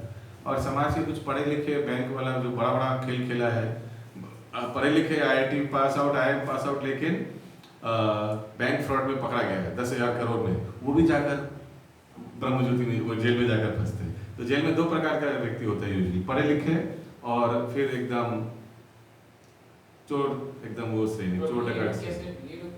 वही मैं समझाया था आपको, समझ में आया दोनों कैसे उधर पहुंचते हैं। दोनों का गति वही है, जो भगवान के विरुद्ध में। हाँ, एब्सोल्युटली, ब्रह्म ज्योति भगवान का धाम है, कोई संदेह नहीं इसमें, क्योंकि भगवान के विरुद्ध में युद्ध किया, भगवान को स्मरण नहीं, कंस, रावण, ये सब जाकर वही गया। तो उसीलिए मैं बोला चोर डकैत भी जेल में जाता है। और जो लोग भगवान का निराकार रूप का आराधना कर रहे हैं, यानी बैंक वाला जो पढ़े लिखे हैं IIT वाईटी, लेकिन जाकर फ्रॉडी किया, वो भी जाकर वही ब्रह्म ज्योति में फंसता है। समझ में आया दोनों का फर्क? निराकारवादी, निर्विशेषवादी, शून्यवादी, ये सब एक ही होते नहीं, हैं, तीनों अलग। निराकार और निर्विशेष एक बोल सकते हैं, क्योंकि उस सविशेष रूप को स्वीकार नहीं करता है, स्वीकार करता है। ठीक है, भगवान का अस्तित्व स्वीकार करता है, लेकिन भगवान निराकार है या निर्विशेष है। ठीक है, वो सेम है। शून्यवादी अलग है। शून्यवादी मीन्स वर्डिज्म, शून्य वर्डिज्म। हाँ, शून्यवादी का उदाहरण में बुद्धिज्म आता है। उन लोगों को लगता है कि शून्य सब रीइंकार्नेशन में बिलीव नहीं करता है, इस जन्म मृत्यु के बाद सब एकदम शून्य में विलीन हो जाएंगे, खत्म। वो भी तो ब्रह्म ज्योति तक जाते हैं ना। शून्यवादी नहीं, 84 लाख में घूमने घूमते वो कहाँ भगवान के निराकार रूप का तो आराधना नहीं करता है, वो तो बोलते शून्य हो जाएगा, सब खत्म, टाटा बाय बाय, खत्म। ऐसे नहीं बोलते नहीं, देयर कॉन्सेप्ट उसमें पढ़ना पड़ेगा, बुद्धिज्म का कॉन्सेप्ट क्या है। वाइडिज्म मींस वाइड, सब खत्म, फिनिश। प्रभुपाद वाइडिज्म के बारे में बताते थे, इंग्लिश में बोला था कि the only thing wide in this world is the wide head of the widest. हाँ, यही बताते थे, क्योंकि कुछ है ही नहीं शून्य, कहाँ शून्य में विलीन जाएंगे। तो आप जो भी कुछ सोचो, लेकिन मृत्यु के बाद आपको 84 लाख में घूमना पड़ेगा। आप क्या सोचो फर्क नहीं पड़ता किसी का, आप सोचते हो कि कुछ वाइड ऐसा वाइड में विलीन हो जाएंगे, तो दरकार नहीं कि वाइड है, ठीक है। यस, कंटिन्यू माता जी, वो लास्ट पैराग्राफ पढ़िए। मानव समाज में समस्त पतनों का मुख्य कारण भगवत विद्या के नियमों के प्रति द्वेष है।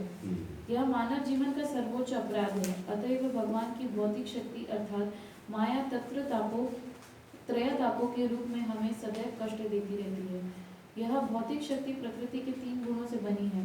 इसके पूर्व कि भगवान के ज्ञान का मार्ग खुले, मनुष्य को कम से कम सतोगुण तक ऊपर उठना होता है।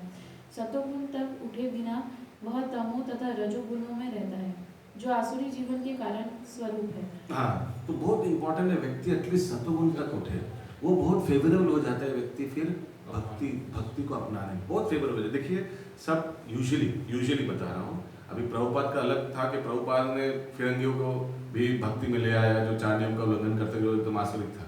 लेकिन साधारणतः देखिएगा कि सतोगुणी व्यक्ति ज्यादा आकृष्ट होता है ये भक्ति मार्ग में, क्योंकि थोड़ा लाइफस्टाइल मिलता जुलता है। सतोगुणी व्यक्ति और भक्त का लाइफस्टाइल थोड़ा मिलता जुलता है, ज्यादा दिक्कत नहीं होता। सतोगुणी व्यक्ति भी 3-4 बजे उठ जाता है सुबह, और साधु भी, वैष्णव लोग भी उठ के जब करता है। सतोगुणी व्यक्ति भी सुबह उठकर थोड़ा धार्मिक कार्य करता है, मछली को थोड़ा दाना देना, पानी देना, पेड़ पौधा को थोड़ा प्राणायाम करना, अनुलोम विलोम, कपालभाति, है ना, थोड़ा मॉर्निंग वॉक में जाना, मॉर्निंग वॉक जाते जाते थोड़ा धार्मिक गाना सुनना, घर में थोड़ा जय हनुमान ज्ञान, ये सब ये सतोगुणी व्यक्ति ऐसे धार्मिक काम करता है, और भक्त लोग भी वैसे कुछ सुबह सुबह करता है। तो इसलिए it's very easy for him to adopt Vaishnava lifestyle. Yes, continue please. रजो तथा तमोगुणी व्यक्ति शास्त्रों, पवित्र मनुष्यों तथा भगवान के समुचित ज्ञान की खिल्ली उड़ाते हैं। वे गुरु के आदेशों का उल्लंघन करते हैं और शास्त्रों के विधानों की परवाह नहीं करते। वे भक्ति की महिमा का श्रवण करके भी उसके प्रति आकृष्ट नहीं होते। इस प्रकार वे अपनी उन्नति का अपना निजी मार्ग बनाते हैं। मानव समाज के यही कतिपय दोष है जिनके कारण आसुरी जीवन बिताना पड़ता है। किंतु यदि उपयुक्त तथा प्रामाणिक गुरु का मार्गदर्शन प्राप्त हो जाता है तो उसका जीवन सफल हो जाता है, क्योंकि गुरु उच्च पद की ओर उन्नति का मार्ग दिखा सकता है।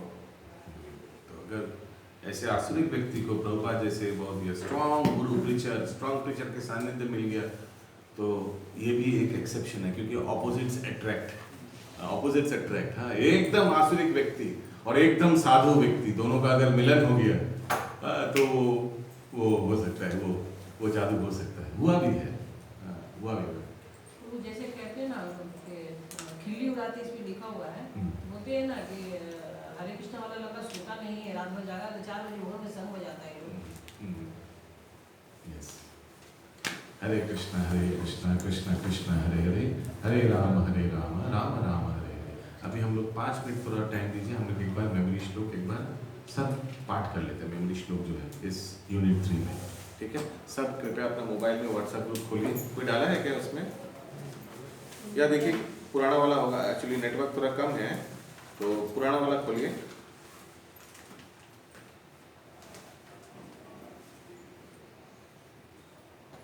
दसटा मीटिंग है, पुराने वाले का डेट क्या है आपका, देखिए ये आपका 25 दिसंबर को डाला गया है। वो खुल जाएगा क्योंकि उसके लिए नेटवर्क नहीं चाहिए।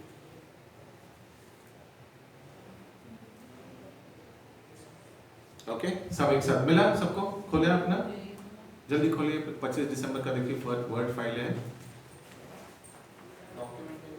मिला। हाँ, सब एक साथ बोलिए। भगवत गीता 13.22 सब एक साथ। भगवत गीता 13.13.22 पुरुषं प्रकृतिस्थो हि, एक साथ सब, पुरुषं प्रकृतिस्थो हि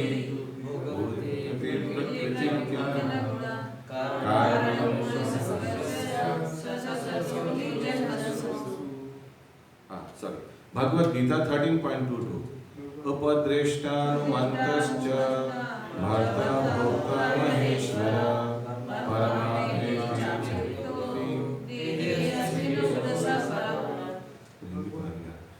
भगवत गीता 14.26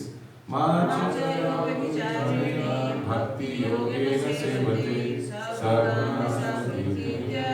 ब्रह्म भूयाय कल्पते। भगवत गीता 15.7 जीवलोके जीवभूता सनातना मनश्चानि इंद्रियाणि प्रकृतिस्थानि कर्षति। भगवत गीता 15.15 हृदि सन्निविष्टो मत्ता स्मृति ज्ञानमपोहनं च वेदेषु सर्वमेव वेद्यो वेदान्तकृद्वेदचाहं। सब एक साथ पढ़िए। भगवद गीता 18.54 ब्रह्मभूत प्रसन्नात्मा न शुचति न कांक्षति सर्वेषु भूतेषु मद्भक्तिं लभते पराम्। भगवद गीता 18.55 भक्त्या मामभिजानाति यावच्चास्मि तत्त्वतः तमेव